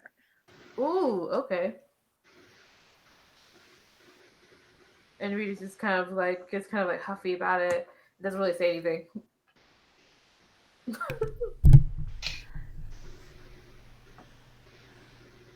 Listen, miss, I opened all those doors for you. For what? For you to make a mistake and almost let something loose? And Narita What kind were of you turns trying around, to help here? Narita looks at the group and just says, "Other people have made mistakes here, and yet no one has had to answer for anything. And suddenly I have to answer. And why is that? Because is it because I'm a nautilus?" And then Rita gets really offended. It's because I'm a nautilus, isn't it, right? No, it's because you're a witch. I don't understand. Nico. And then Rita's like, "I don't want to talk about this." And it turns away. Narita, we're Very dramatic. Magic. Narita, See what happens to magic? No. Are you actually heading out of the room, or are you staying in the room? Nah, she'll stay in the room. She's too lazy to actually leave. I'm just going to basically, I'm going to sort of come over and just be like, look, damn it, we were worried about you, okay? Lastness will go over to Fritz and say, I get it. I get where you're coming from. That was not good. There's another threat here somewhere, and she knows about it. She's never done anything but work with the group. I think we can trust her enough to explain herself. It's gonna be okay. Only if she hasn't been taken over. I mean, who's the one who's always paranoid about psychic things getting her? Who's to say she hasn't been taken over by something? I don't see any brain worms. I think that cooler heads need to prevail right now. You didn't see her go nuts and go running off the ship. Literally running off the ship. I think something must have happened when we got here, and you noticed something that none of us noticed. Do you know what's happening? I received a call for help, and I thought for once I would help. Okay, Why couldn't you tell us everything? I thought you heard it. Well, she did say there was I a didn't call for realize it help. was just me. Right. I thought everyone heard this call for help. So I thought we were all going in the same place at the same time because we all heard it. I didn't realize you were all just following me. Okay. Was it this person? Yes, He it was says, here. gesturing, sort of looking back at the statue. Yeah, it was here, and then it was this voice, and she's kind of gesturing at the statue, like, and I heard them say we have to stop the virus, and I don't fully know what that means. Wow. But they asked for my help, and because I So heard we've it, I been thought we all working heard on it. stopping the virus in small bits, but obviously there's something running around this ship. Right. It's not like I've gone off and decided to help some wild evil force. I just want to stop the virus. But Okay. I heard this voice in particular ask us, and Okay. it seemed like there was something with this wristband, And so I thought I should take it off, and she's kind of reaching for the wristband like she's gonna take it off. No! No. Okay, so what exactly did you hear? Since we did not hear this, what did you hear? What were the words? And then Narita's like voice kind of gets the same like weird like disembodied voice. Stop the virus. Save the planet. Save the whatever. I don't remember the exact words. Whatever the words are. So you're asking the station master to give you the words. Station master, give me the words. Save the pilot. Save the verse. What about the Stop virus thing? the virus. Oh, save the pilot. Save the verse. Stop the virus. And Narita says that? Yeah, with those exact same. Stop the words. virus. Save the verse. Fritz spits a piece of the gum out in his mouth and as quickly as possible launches themselves at Tramaxion. Okay. Lastness is currently holding Narita's arm, so she can't get a hold of Fritz as Fritz does that dive. So Fritz, you have a couple of options. You can either do this as an attack roll or a grapple check. Or sleight of hand. I'm going to have better shot with sleight of hand. Straight up. Actually, let me just double check.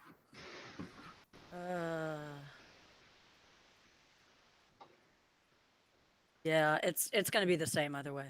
Sleight of hand or grapple check. So.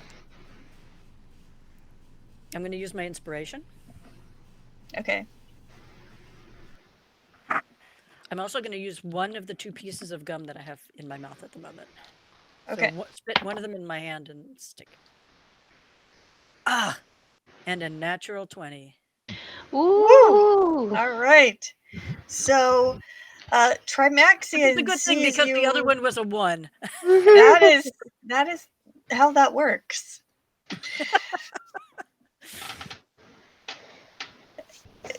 Trimaxion sees you launch yourself at him and kind of like is startled and kind of moves like he's going to try to defend because he's not sure if you're attacking or what's going on. Everything is tense, but you just weave right under and through his hands and you slap a stick of gum onto this Vect. And you all see his eyes flicker. And change from blue to green. Can we please stop randomly launching ourselves at everybody? Can we go one solar cycle without launching ourselves at something? And he kind of cocks his head and like the eyes it's almost like he's blinking. They like flash dark and back on. Cocks his head. Well, that must be what humanoids mean when they talk about brain fog.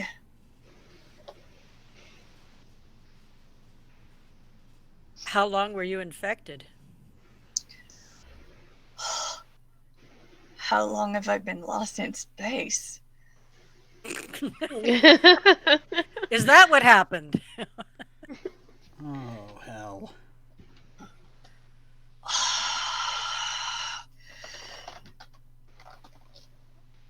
I swear to the obelisk it must have been that damn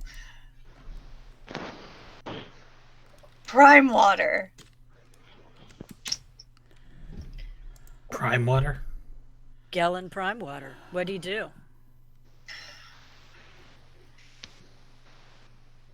He he and Albrecht were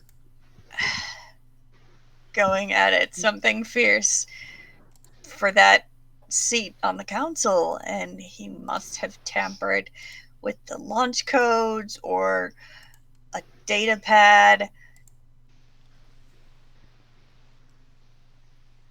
Something I that set you don't up. know, but I can't think how else this would have happened. He must have sabotaged me. Did he give you the virus? Is that what I I'm don't know hearing? where else I would have gotten it. This whole time we've been walking around with patient 0. Wow. Okay. So things are He clearer looks now, down I take it. at the gum affixed to his person and Don't back touch the gum. up and nods. But I'm not going to have much time. We've got about 24 hours to find a more permanent solution. Yeah. I've got one more piece of gum, but that's it. Tell you what, we don't have much power left on this ship due to the space shark. Do you remember any of that, by the way? Space shark. Several space sharks in a nebula elemental. Why else would I have burnt out the panic drive? That sounds reasonable. Space Sharknado! It was like something out of a hologram vid. I hate to tell you this, but we've moved on from hologram vids. Oh. Well. You have some shows to He catch kind up of on. But runs first, his hands over his like metallic pompadour.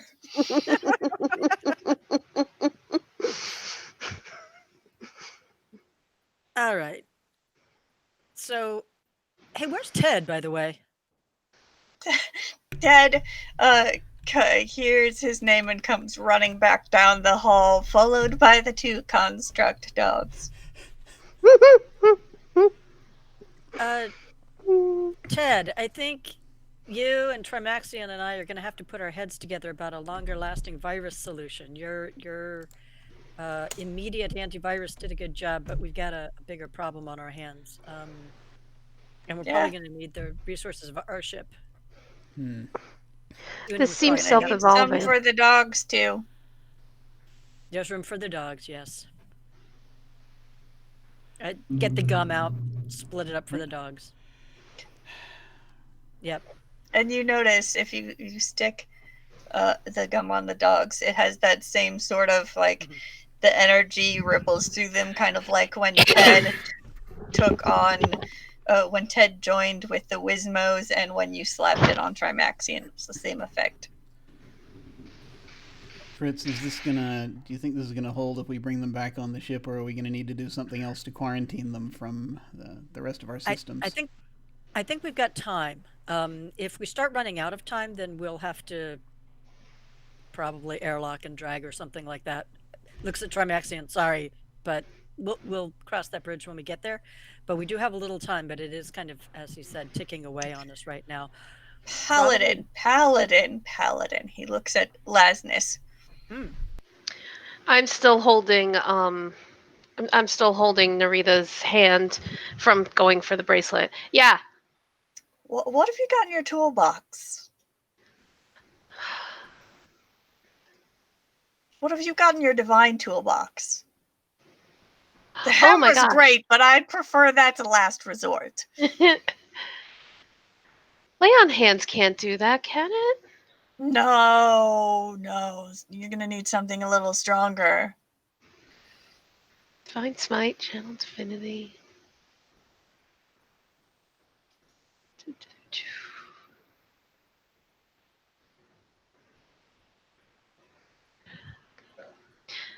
Okay, Nora, I'm going to have to ask you to move, please. Okay, I'll catch you in a minute. Okay. All right. Right there. Thank you. annoying. It's the worst ever. Truly.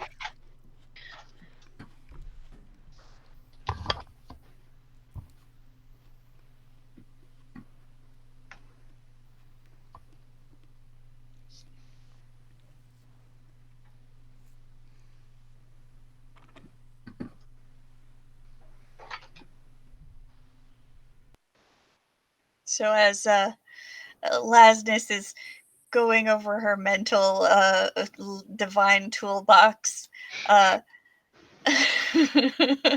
Trimaxion sort of apologizes, realizes that he's called you Paladin instead of by your name, even though you've introduced yourself before, remembers your name, Oh, it's okay. and reintroduces himself. He also introduces his companion, the currently petrified Roth, whose name is Rhapsodos. Nice name. Good job. It's going to be hard to explain. Rekmara attempt to cast Remove Curse on Trimaxion.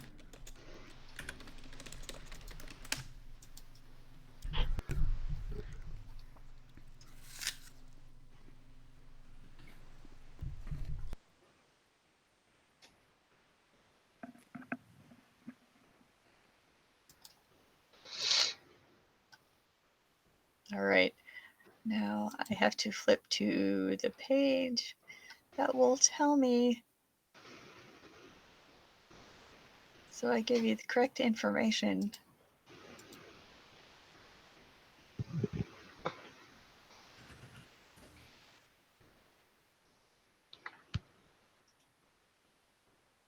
Okay.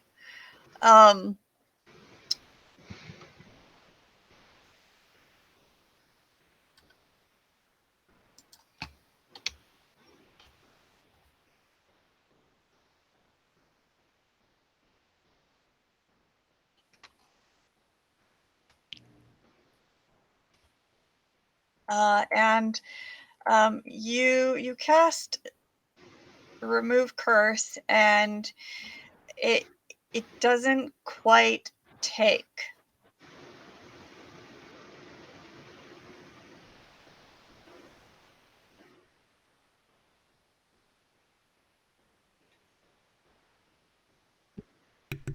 Well, that's unfortunate.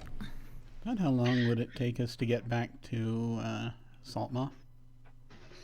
It took you 2 or 3 jumps to get here, so assuming that the stars have not changed too much and no space shark in a nebula elemental has wandered into your path as you jump back.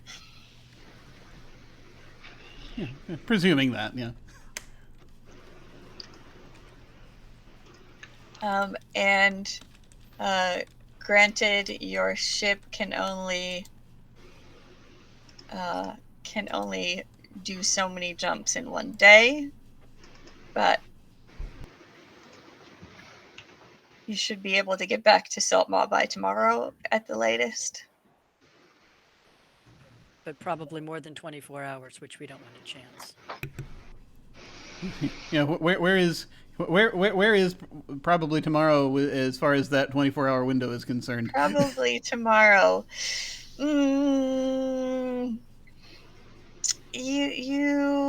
You could probably make it, but you might be cutting it a little close.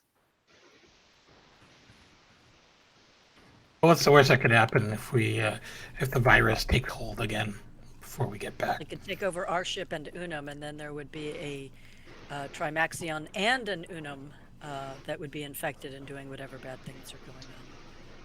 Just in proximity from Trimaxion being on the ship? I wouldn't want to chance it. If anyone would like to roll a history check to see what you know about this virus, you may do so. Can I also roll it with a retro tech specialization? Sure. Station Master, I sent you another private message. I'm trying to figure out if I've got this right now.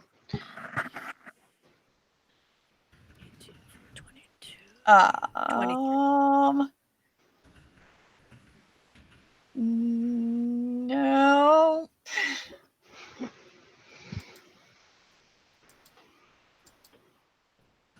23 on the history on the virus. 23. All right. So you do know about a magical disease which affects only constructs. It's called the N virus. It can lay dormant in machines for some time. Living constructs such as Vect and androids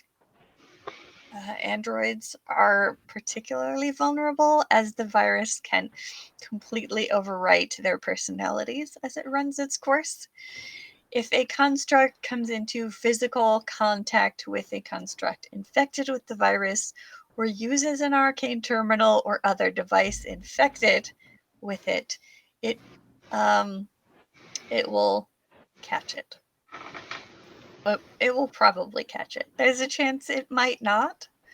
But hang on, sorry. yeah. Since there's gum sticking on him, does that mean that the N virus is now dormant within him? It is. The antivirus spell in the gum has suppressed the virus. Okay. In that case, can I cast Lesser Restoration on him? Yes. I thought I asked that. I seriously thought I asked that before. I'm sorry. Verbally. If you did, then I didn't catch it. So I'm sorry. No. That's not your fault at all. I need to use names to catch people's attention. So I can do that too. So does that mean that like Rakmara could do it on the Vect, and I could do it on a Robo Dog? Mm-hmm. Okay. Come here, pup. Consistently any of the other things that have been infected, but I think that it might be useful to try the Vect and then see what happens. Make sure it works. What's Ted doing? Ted had an antivirus and was sort of able to overwhelm the Wizmos with it, but might not be a bad idea to save a round of lesser restoration for Ted and the Wizmo crew. I can only do it twice. I can do it 3 times. Oh, so why don't we get? You can't do it ritually. So, oh well. Right? Yeah, we can't, can we? Let's get Trimaxian taken care of, and then we'll figure out what else we need to do. All right. Rekmara wraps his sun staff on the head of Trimaxian and casts Lesser Restoration.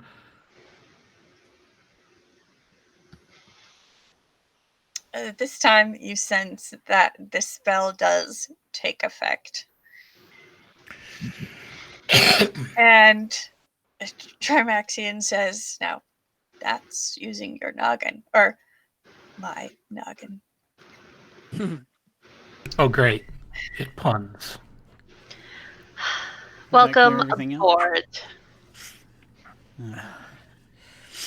Does that clear everything out? I think so. Yeah. Should do. Okay. Good.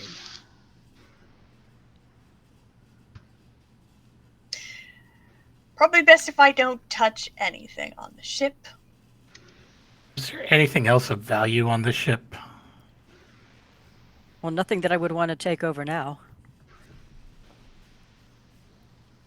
Goodbye, food replicator. Strong box. Yeah. Rhapsodos. Oh, yeah. What do we want to do about him? Yeah, this is intensely. You have to forgive us, Max. This is intensely strange for us. I'm sure you heard there are whole legends about hives coming out and draining planets dry. I know.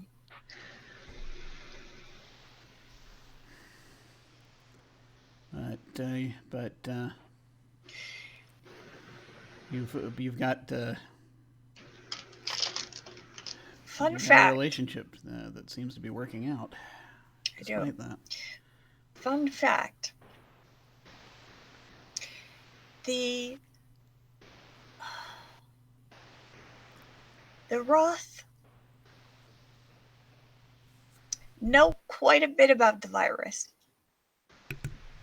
And who programmed it? Why was it them? No.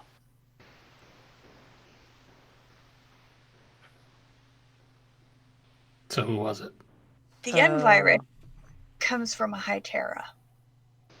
Rhapsodos was trying to help me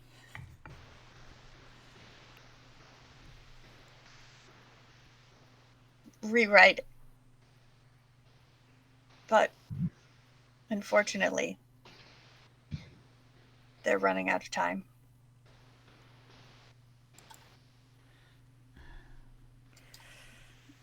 To be clear, just once again, as Rhapsodos is a Roth, I presume a Roth is an organic being, yes? Yes. Okay. And what happened to?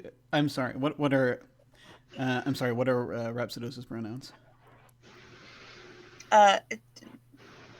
Max has been using they. Okay.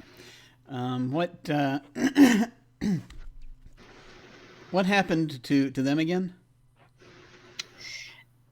They, for whatever reason, Trimaxian hasn't gone into detail yet at this point because that's why there's been Cole a is lot now happening. Asking. Yeah. Yes, Cole is now asking. They left their hive ship for reasons probably Max doesn't even know. Probably, typically, it's either because they are rejected, because they are imperfect, because they are organic, but they are also constructed rather than born. So there was either some type of a flaw in their creation and they were exiled, or something happened and they chose to leave, which is very rare. But more than likely they were rejected.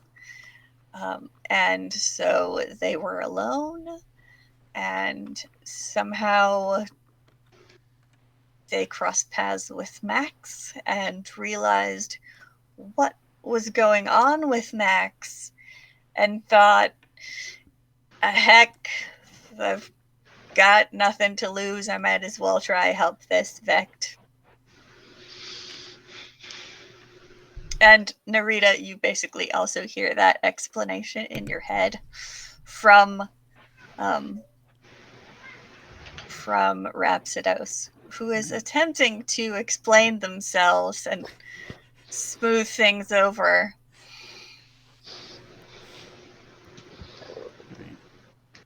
And although it's a little, they don't have a whole lot of psychic energy left because they are dying. So you can kind of piece together between what Max can tell you and what Rhapsodos can tell Narita psychically. Basically, they were rejected by their hive, and they were like, I've got nothing left to lose. So, and also, if the N virus starts spreading, it's bad news for everyone. So, why is Rhapsodos dying? He needs to eat.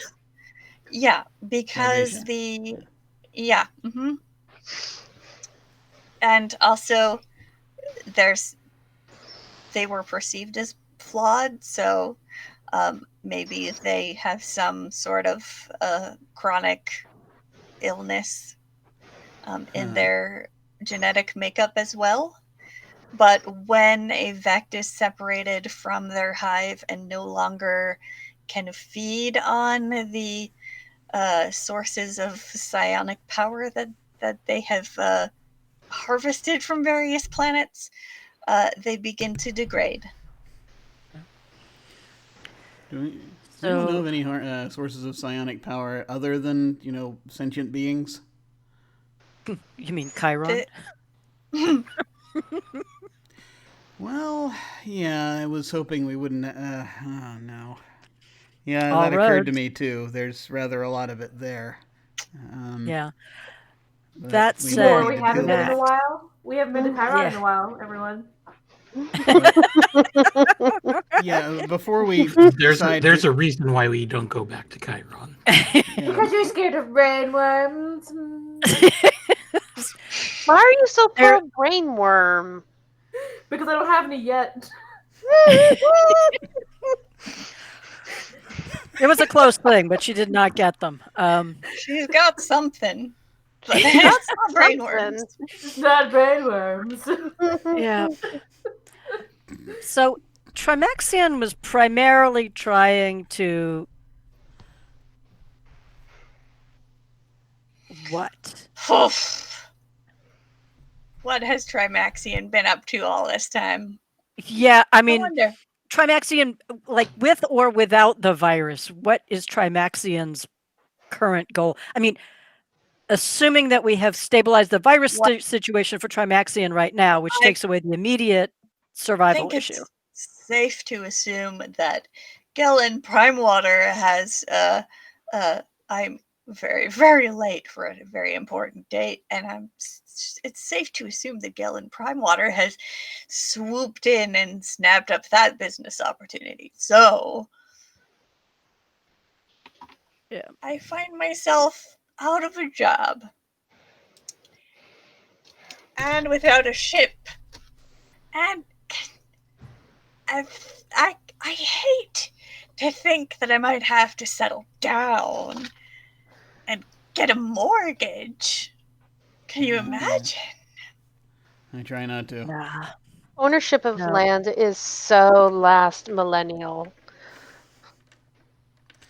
There are some any people. number of. If I could at least bring the strong box back to Albrecht and help him recover at least some of his investment, because this. I'll tell you what. We'll figure I'm out gonna a be way to sad set up. to leave her, but No, we can't let's- take her back to the Maw Network. So now that we know that you are probably not contagious per se, I can work on setting up some stasis field areas within the ship that we can use to transport whatever stuff you want to. I think that we can negotiate the salvage right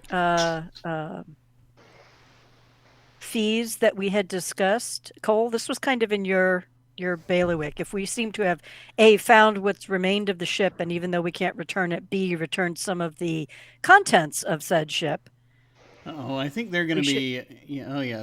I think they're going to be very conciliatory, especially if because they're if they get to talk to him. So he's pointing to Trimaxion. Yeah, I was kind of going to let Trimaxion take his own tack on how he wants to handle what's going on there, since it sounds like there's a lot more nuance to that relationship. I suggest we go back and basically get our money and then find out what the fallout is of Trimaxion's return, because there will be fallout. Yeah, you can say that again. There will be fallout. Thanks. For a moment, I feared it wouldn't happen. Okay. Nothing if not literal here, sir. Trimaxion, Yes, Lasmus. do you know what Rhapsodos feeds on? Psychic energy. Any particular specific kinds of psychic energy? I mean, you say Powers. it's salty. All. So why did he call Rainwater? me? How do you guys not know what Rothians do? I just want to know what why he was cast out. Maybe he wasn't evil enough.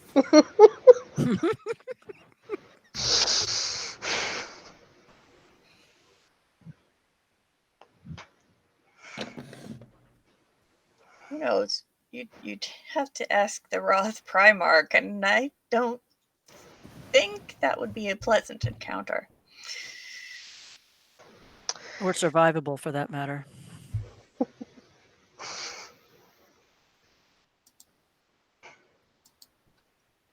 All right. Well, I'm gonna Your go. folks are start good, but making it's a space bit to above your space. pay grade.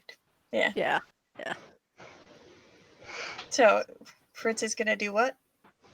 Fritz is going to go back to the ship, let Unum know what's up, and start working on a stasis space within the main part of the ship, and just let Trimaxian know whatever you want to bring over. We'll scan and put in the stasis area, including you for the trip back. Okay, sounds like a plan. Do you feel all right with backing up your data files with Unum?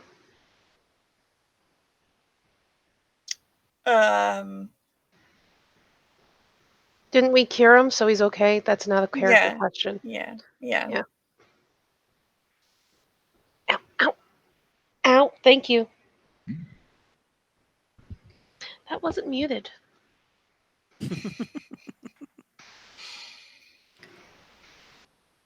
And yeah, I'm curious to see what Unum and Trimaxian think of each other.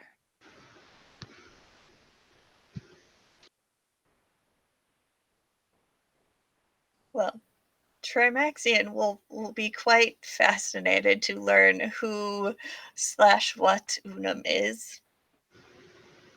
Because of the And evolutionary twist, but yet not being a Vect? yes, indeed. And because you've heard Trimaxian reference the obelisk and had a shrine to the obelisk in his quarters. So it's significant. And Fritz understands the connection between evolutionary obelisk stuff and the Vect Yes. awakening. So that makes sense. I mean, that's understandable. The fact that there is a ship with the same kind of awakening as the Vect who were constructs is sort of like the weird part of all of this. And that's why Fritz is particularly interested in trying to see what Trimaxian susses out about Unum as an entity. It's not quite the same thing. Right. Probably, I imagine, once you get Trimaxian on your ship, there's going to be a very long conversation between your AI and the Vect. Undoubtedly. It'll be interesting to see what Unum eventually learns also, just in general. Yes. And Trimaxian will happily share as much as he can dredge up from his memory banks and whatever can be salvaged from his ship log. Great. That'll actually stand us in good stead for future travel, too. Yes.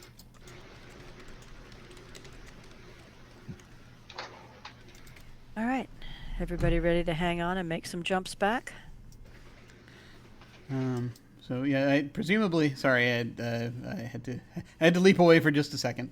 Yes. Did we grab whatever else we could off of the ship? The plan basically at this point is to grab what you can and quarantine it on your ship as best you can. Sure. What if we gave the mothering rug to the Roth?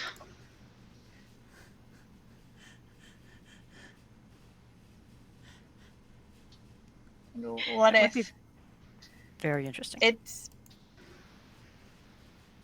a rug.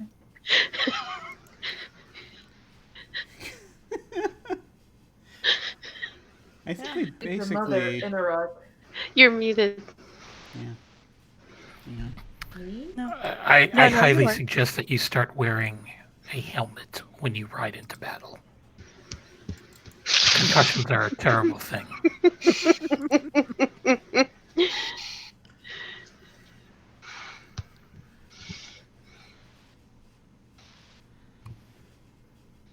I think we basically had already been everywhere on the ship at this point. We hadn't gone toward the stern of the ship, I don't think. We didn't go where the robodogs were running around earlier. Yeah, there's just one room that you hadn't seen yet, Yeah. Room where 10? where Ted rolled into when he was Yeah. distracting the robodogs. Yeah. That's true. So I mean, as we're getting everything together, we'll probably just go through there and check it Yes. out, just and make sure there's That, nothing, there are no other surprises waiting for us. That room it's basically the recreation room. It is decorated with suits of armor and model drones. And not necessarily suits of armor, but basically suits of decorative armor. Okay. Do they look like valuable suits of decorative armor? Perhaps. Anything that looks like it could take a little bit of journeyman's work, craftsman work to add some pluses or do anything fun with that? Yeah. And these are not actually constructs, they're just suits of armor. So they're not That sounds they're cool. they're Yeah. safe to claim. Great, claim them. Yeah, You tell can bring me them else, back. we can- Yes. I can workshop on them a little bit.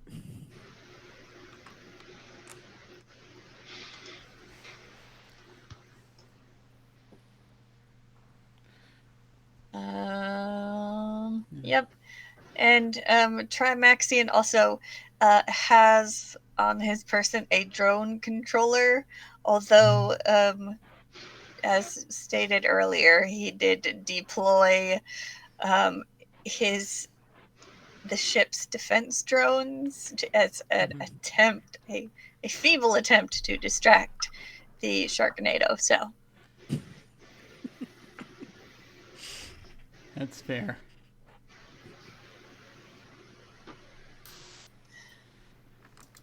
Let's see what else.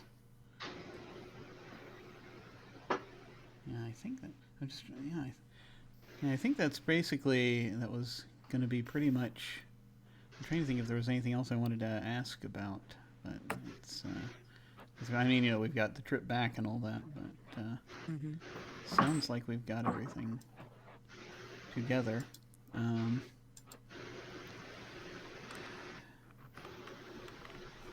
So one thing that Fritz is going to ask around for the rest of the party is one of the reasons that we popped out this direction was that a number of different ships were being drawn this direction in some of their jumps, and we now think that that was due to the obelisk shard, correct? Look around at everybody. Who knows? Looking at Rekmara, correct? Do we think that the obelisk shard is what was drawing people here, or do we actually have more work to do? as far as I'll ask it later.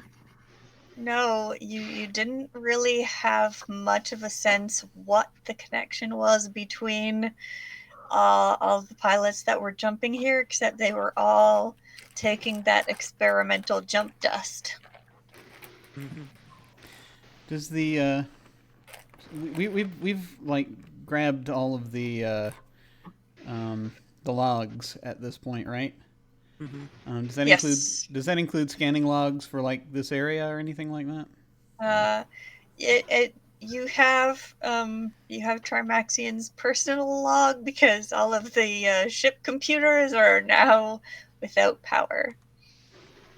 We probably have our own personal scanning logs, so. Yeah. Yes. Well, yeah, and I feel as though turning the ship's, even if we were able to, turning the ship's computer back on would probably not be a great idea, given the whole virus situation. But gotta get some gum from Ted. Yeah. Anyone? And then spend 24 hours getting away from here. Yeah. Anyone else feel anything? Any of those of you who are able feel anything else weird around here? Anybody else hearing voices? You mean like this very second? We'll go with that. Yeah. Then no. No. Okay. I'm not going to ask Rekmara because he's constantly hearing voices or something from the shard stuff he's dealing with. But he's pretty spacey, so. Actually, no. Unlike some people here, I actually am competent with magic. Yeah. When that's all you've got. Wow. Great. Well, is it telling you anything else about this area, or do you think we've pretty much found everything there is to find in this sector of space? Competent with magic, incompetent with people. My win magic's some, kept lose us some. alive. No, your magic has actually got us into trouble. Can we not fight in this very moment? I don't think that's a good idea here. You know, cooler heads prevailing. Lazarus, Hey, you're is not one of the everybody on cooler heads. board? I didn't say me. In the middle of a fight, while everybody is arguing, I'll just yell out, "Everybody here? Okay!" Bam! Hit the jump button. I hope everybody got back on. That's gonna be a problem. No, Fritz will make sure that everybody is Did at we do least any- on board. Did, Not did- necessarily worrying about being secured. Did we do any scans out here? I think we did at first, right? And we mostly Unum scanned did, the yeah. ship. And was Yeah. continuing to scan for like Yeah, space okay. sharks and whatnot while we were diddling around on the ship. Yeah. So We'll check. I will check with Unum to see if they picked up anything weird in this area, aside from the ship. Nita's just feeling weird about everything, and like that she was part of what got everyone into trouble a little bit, and it's just like is hearing things that maybe no one else is hearing and feels a little insecure and sad, and is also just kind of mad. but you have your rug, so you're okay. Come here, Mom Rug. Uncharacteristically, I think Cole is probably going to try to talk to Narita a little bit on the way back, also. Okay. To Sure. sort of attempt to make them feel better. He's not great at this, but he's going to attempt it. Listen, you made a mistake. It's okay. Everybody does. Because everybody's terrible. I know. That's very good. That's basically. Yeah. Everyone fucks up sometimes. It's a fine. Yeah. Oh. I need to write Did I, cards. So I actually will go. I will go to sort of as Narita is, kind of from wherever Narita is. I'm just sort of, hey, I'm just going to sort of knock on the doorbell thing. Narita's like wrapped up with the Mom Rug. Yes. Yeah. I just wanted to see how you're holding up. Great. Did I ever tell you about the time I got myself thrown in a cell? Was it for shooting someone? And I came damn close. You did a Yeah, lot. no, it was back on Chiron. There was say there was kind of a disagreement over where everything needed to the sort of where my people needed to be distributed, and I kind of just sort of was charging in at a couple of things as we sort of saw them, and we didn't quite see eye to eye. This was kind of a disagreement that I had with, well, you remember, you remember Fireborn, Eleander Fireborn? Yeah, he's kind of the one who threw me in the cell. It was, basically I acted a little too reacted when I found out everything that was going on. I was a little too hot-headed about it. I kind of came at him, and I got thrown in for insubordination, and a lot happened after that. By the time I got out, a lot of our people were gone, but it was something I blamed myself for a very long time. Do you ever blame yourself for the fact that if you hadn't killed him, a lot of stuff wouldn't be happening? Do you blame yourself for that? I bet that must be rough too. It's, yeah, I mean, that's the thing, is that I've turned those scenarios over in my head thousands of times, and there's no way to know. And the thing is, because there's no way to know, it's a thing that it's not anything we can change. It's a thing we got to move past, and that's Sure. what I'm saying is, you know, everybody fucks up, and sometimes they fuck up in a way that it's, you know, people are gonna either not understand at first or they're gonna get hurt. But you know, we just have to repair what we can and just keep going. It's very right. You're important. Thank you. I mean, okay, look, don't tell anybody I said this, but you all of you are important to me, okay? It's not anything I expected to happen, but it did, and I'd like to keep all of you alive as long as possible. So,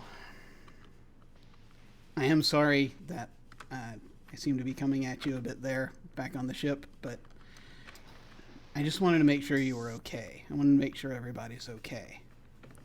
Because I don't want to lose people again. And Marie just kind of gently unwraps herself from the mom rug and walks over to Cole and kind of, I guess, sinks down just a little bit so we're there at the same height. Hand on the shoulder. Just like, I really appreciate that. And I'm really glad that whatever instinct inside me told me to kill you all, it was wrong. Thank you. I'm glad too. I feel very strongly about all of you as well. Sometimes. Thank you. Oh dear. You just Awkward like, pat. yeah. You just like you'll return it on the shoulder. Yeah. Just Your secret know is that we're safe with not- me that you care. thank you. Just know that you're. I mean, it's hard to gauge these things, but I think we all think you're important too, and it's. Some of us. don't Anytime think we that. get into any scrapes like this, and it's going to happen again. We're all gonna we're gonna have fights. It happens, but we're not. It's not like the end of the world. We're still on your side. Thank you. It means a lot. True. And then he'll sort of stand there awkwardly for another half minute and be like, Marie just kind of like Yeah, awkwardly yeah. nodding and Yeah. just like, yes. Mm-hmm. Mm-hmm. I'm gonna get some coffee. Hi. Please go. Thank you. Great. If you could firmly close the door on your way out, I'd really appreciate that. Please get out. Thank you. Yes.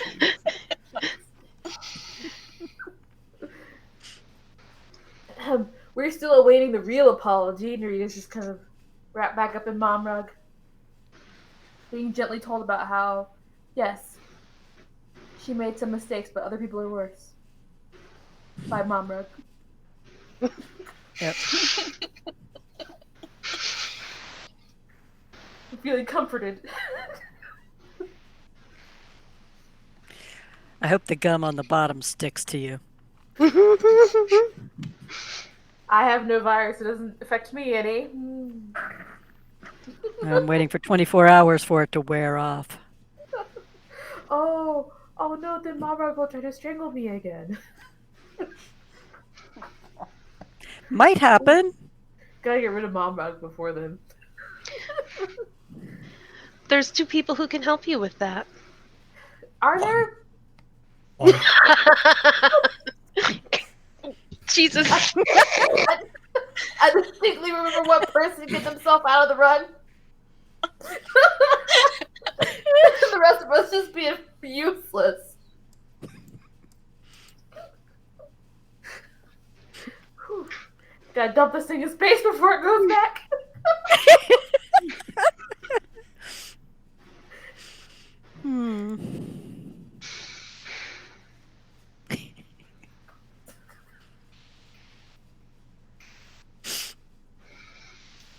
So you make your way back to Saltmaw.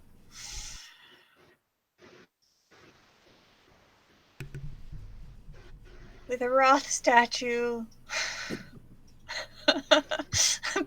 With a petrified Roth. Who still occasionally, Rhapsodus has grown quiet now that Trimaxian has been cured. And you have Trimaxian, and you have Trimaxian's logbook. And a copy of the logbook. Yes, and you have Trimaxian's 2 robo-dogs. Mm-hmm. And a Wizmo construct. Yeah, you have a Pile of Wizmo mob.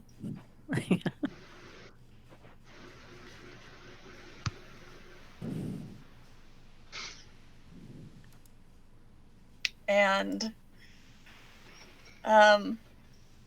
you notice once you all get back on the ship and are back underway, the Wizmo partially disassembles itself, so now it's just a swarm instead of like a Voltron little Robo-Man. And all of the bits of Ted go off and start doing strange, quirky things, like talking to lemons and crumpling bits of paper and putting them in the bottom of the food replicator, and Wizmo heaven. Yes, smashing raisins for some reason. How many of them are trying to cook?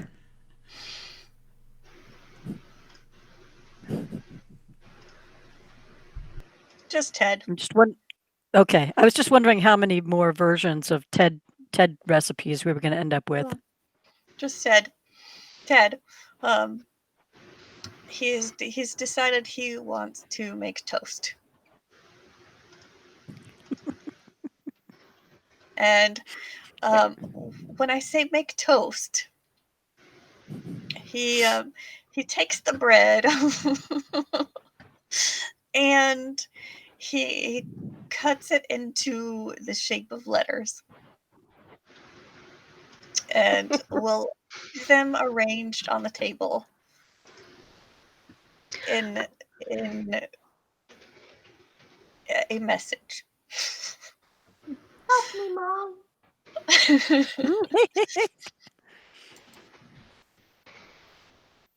And it says, "You look like a thing, and I love you."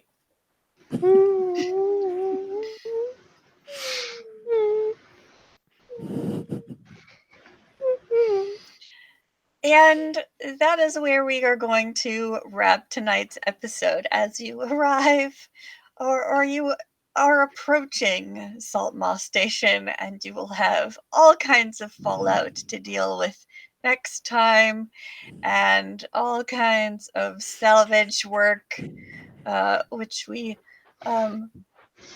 can sort out in between sessions. We will be back in 2 weeks. Yep.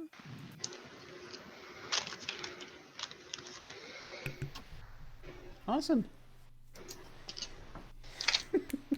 Very cool. Very cool. So this was neat. I really liked this session, and it was just sort of interesting to see all the tensions going on here and how things are going. Well, let's go ahead then and get our get our outros started. Let's see. We're going to go ahead and go around and feel free once again to say where folks can find you and any final thoughts about the session, favorite moments, what have you. And we shall start as always with our station master, Alyssa. Hi everybody, thanks for tuning in, and thank you all for playing for a whole year now. It's been quite a ride, and I look forward to so much more. My name is Alyssa. You can find me at Origami Shuriken on Twitch and Twitter, more often on Twitter. All of the links to various blogs and crafty stuff that I do like this are in my Twitter bio. And I think probably my favorite moment of the evening was when everything came to a head in that storage room when Narita pulled the bracelet of desperate repose off of the petrified Roth, and everything hit the fan. That is it. Nice. Awesome. So let's go ahead and go around to our cast, and we will go over to Mem. Hi, I'm Mem. You can find me on Twitter at UncertainMem. You can find me on Twitch at UncertainMemory. Had a great time as per usual. Favorite moment was when Cole tried to come and tell me that I did nothing wrong and it's okay. And I was like, oh, I love it. That soft marshmallowy center that is Cole is my favorite. Favorite. I thought about trying to bring up Lee somehow, and I was like, leave it alone. We don't want to go there. It's like he's already opening up his heart. You can tell him about how you temporarily thought about killing everyone for a second and then didn't. It's fine. This is true.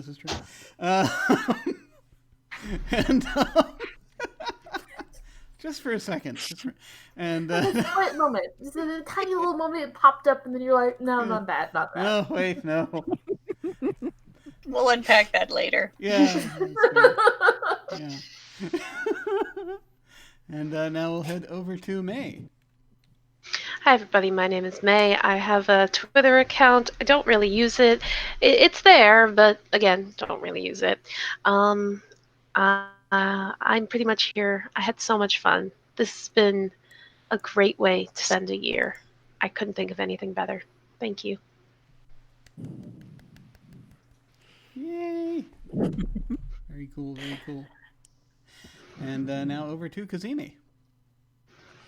Hi, everybody. I'm Cazimi. You can find me here on Sundays. That's pretty much it for right now.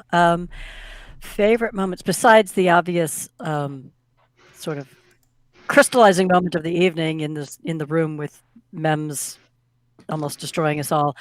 I like the fact that we really have some of our favorite sorts of things happened again today. Lasnus grew 4 arms and proceeded to not be able to hit things, and Fritz managed to get attacked by whatever random small creature is available and almost get killed. So this is sort of getting to be a semi-predictable sort of situation, but it's kind of fun to see what new creatures and what new situations we end up getting run into on a regular basis. Can't wait to see what trouble we get into back in our old stomping grounds in Saltmaw. So looking forward to it. That will be very, very interesting. things are going to shift, I think. And now over to Anino. How's it going, everyone? My name's Anino. You can find me on Twitter at Anino Gaming. Next up is this Wednesday.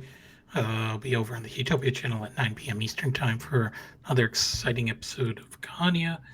And on Friday will be the second episode of Season 3 for Cyberpunk Red, 8 p.m. Eastern Time.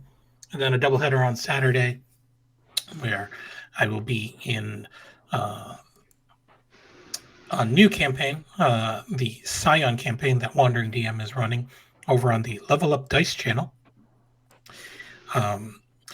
I just want to point out that May is not using Level Up Dice, and that's why her rolls are all terrible. And why mine are always so good. Just throwing that out there. Getting some of that sponsorship money. But and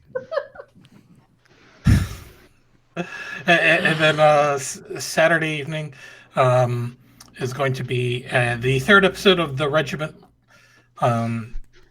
starring Trooper, myself, Slander Hamilton, and of course, Other Doc. There's a lot of shade. There's a lot of tea. There's a lot of backstabbery. I just rhymed. So tune in for that. And we'll see what else we got working. So there we go. Awesome. I think that for me, I will say my favorite moment I think was Narita taking off the grabbing the bracelet, the bracer, and just starting to sort of dangle it and like wait this one.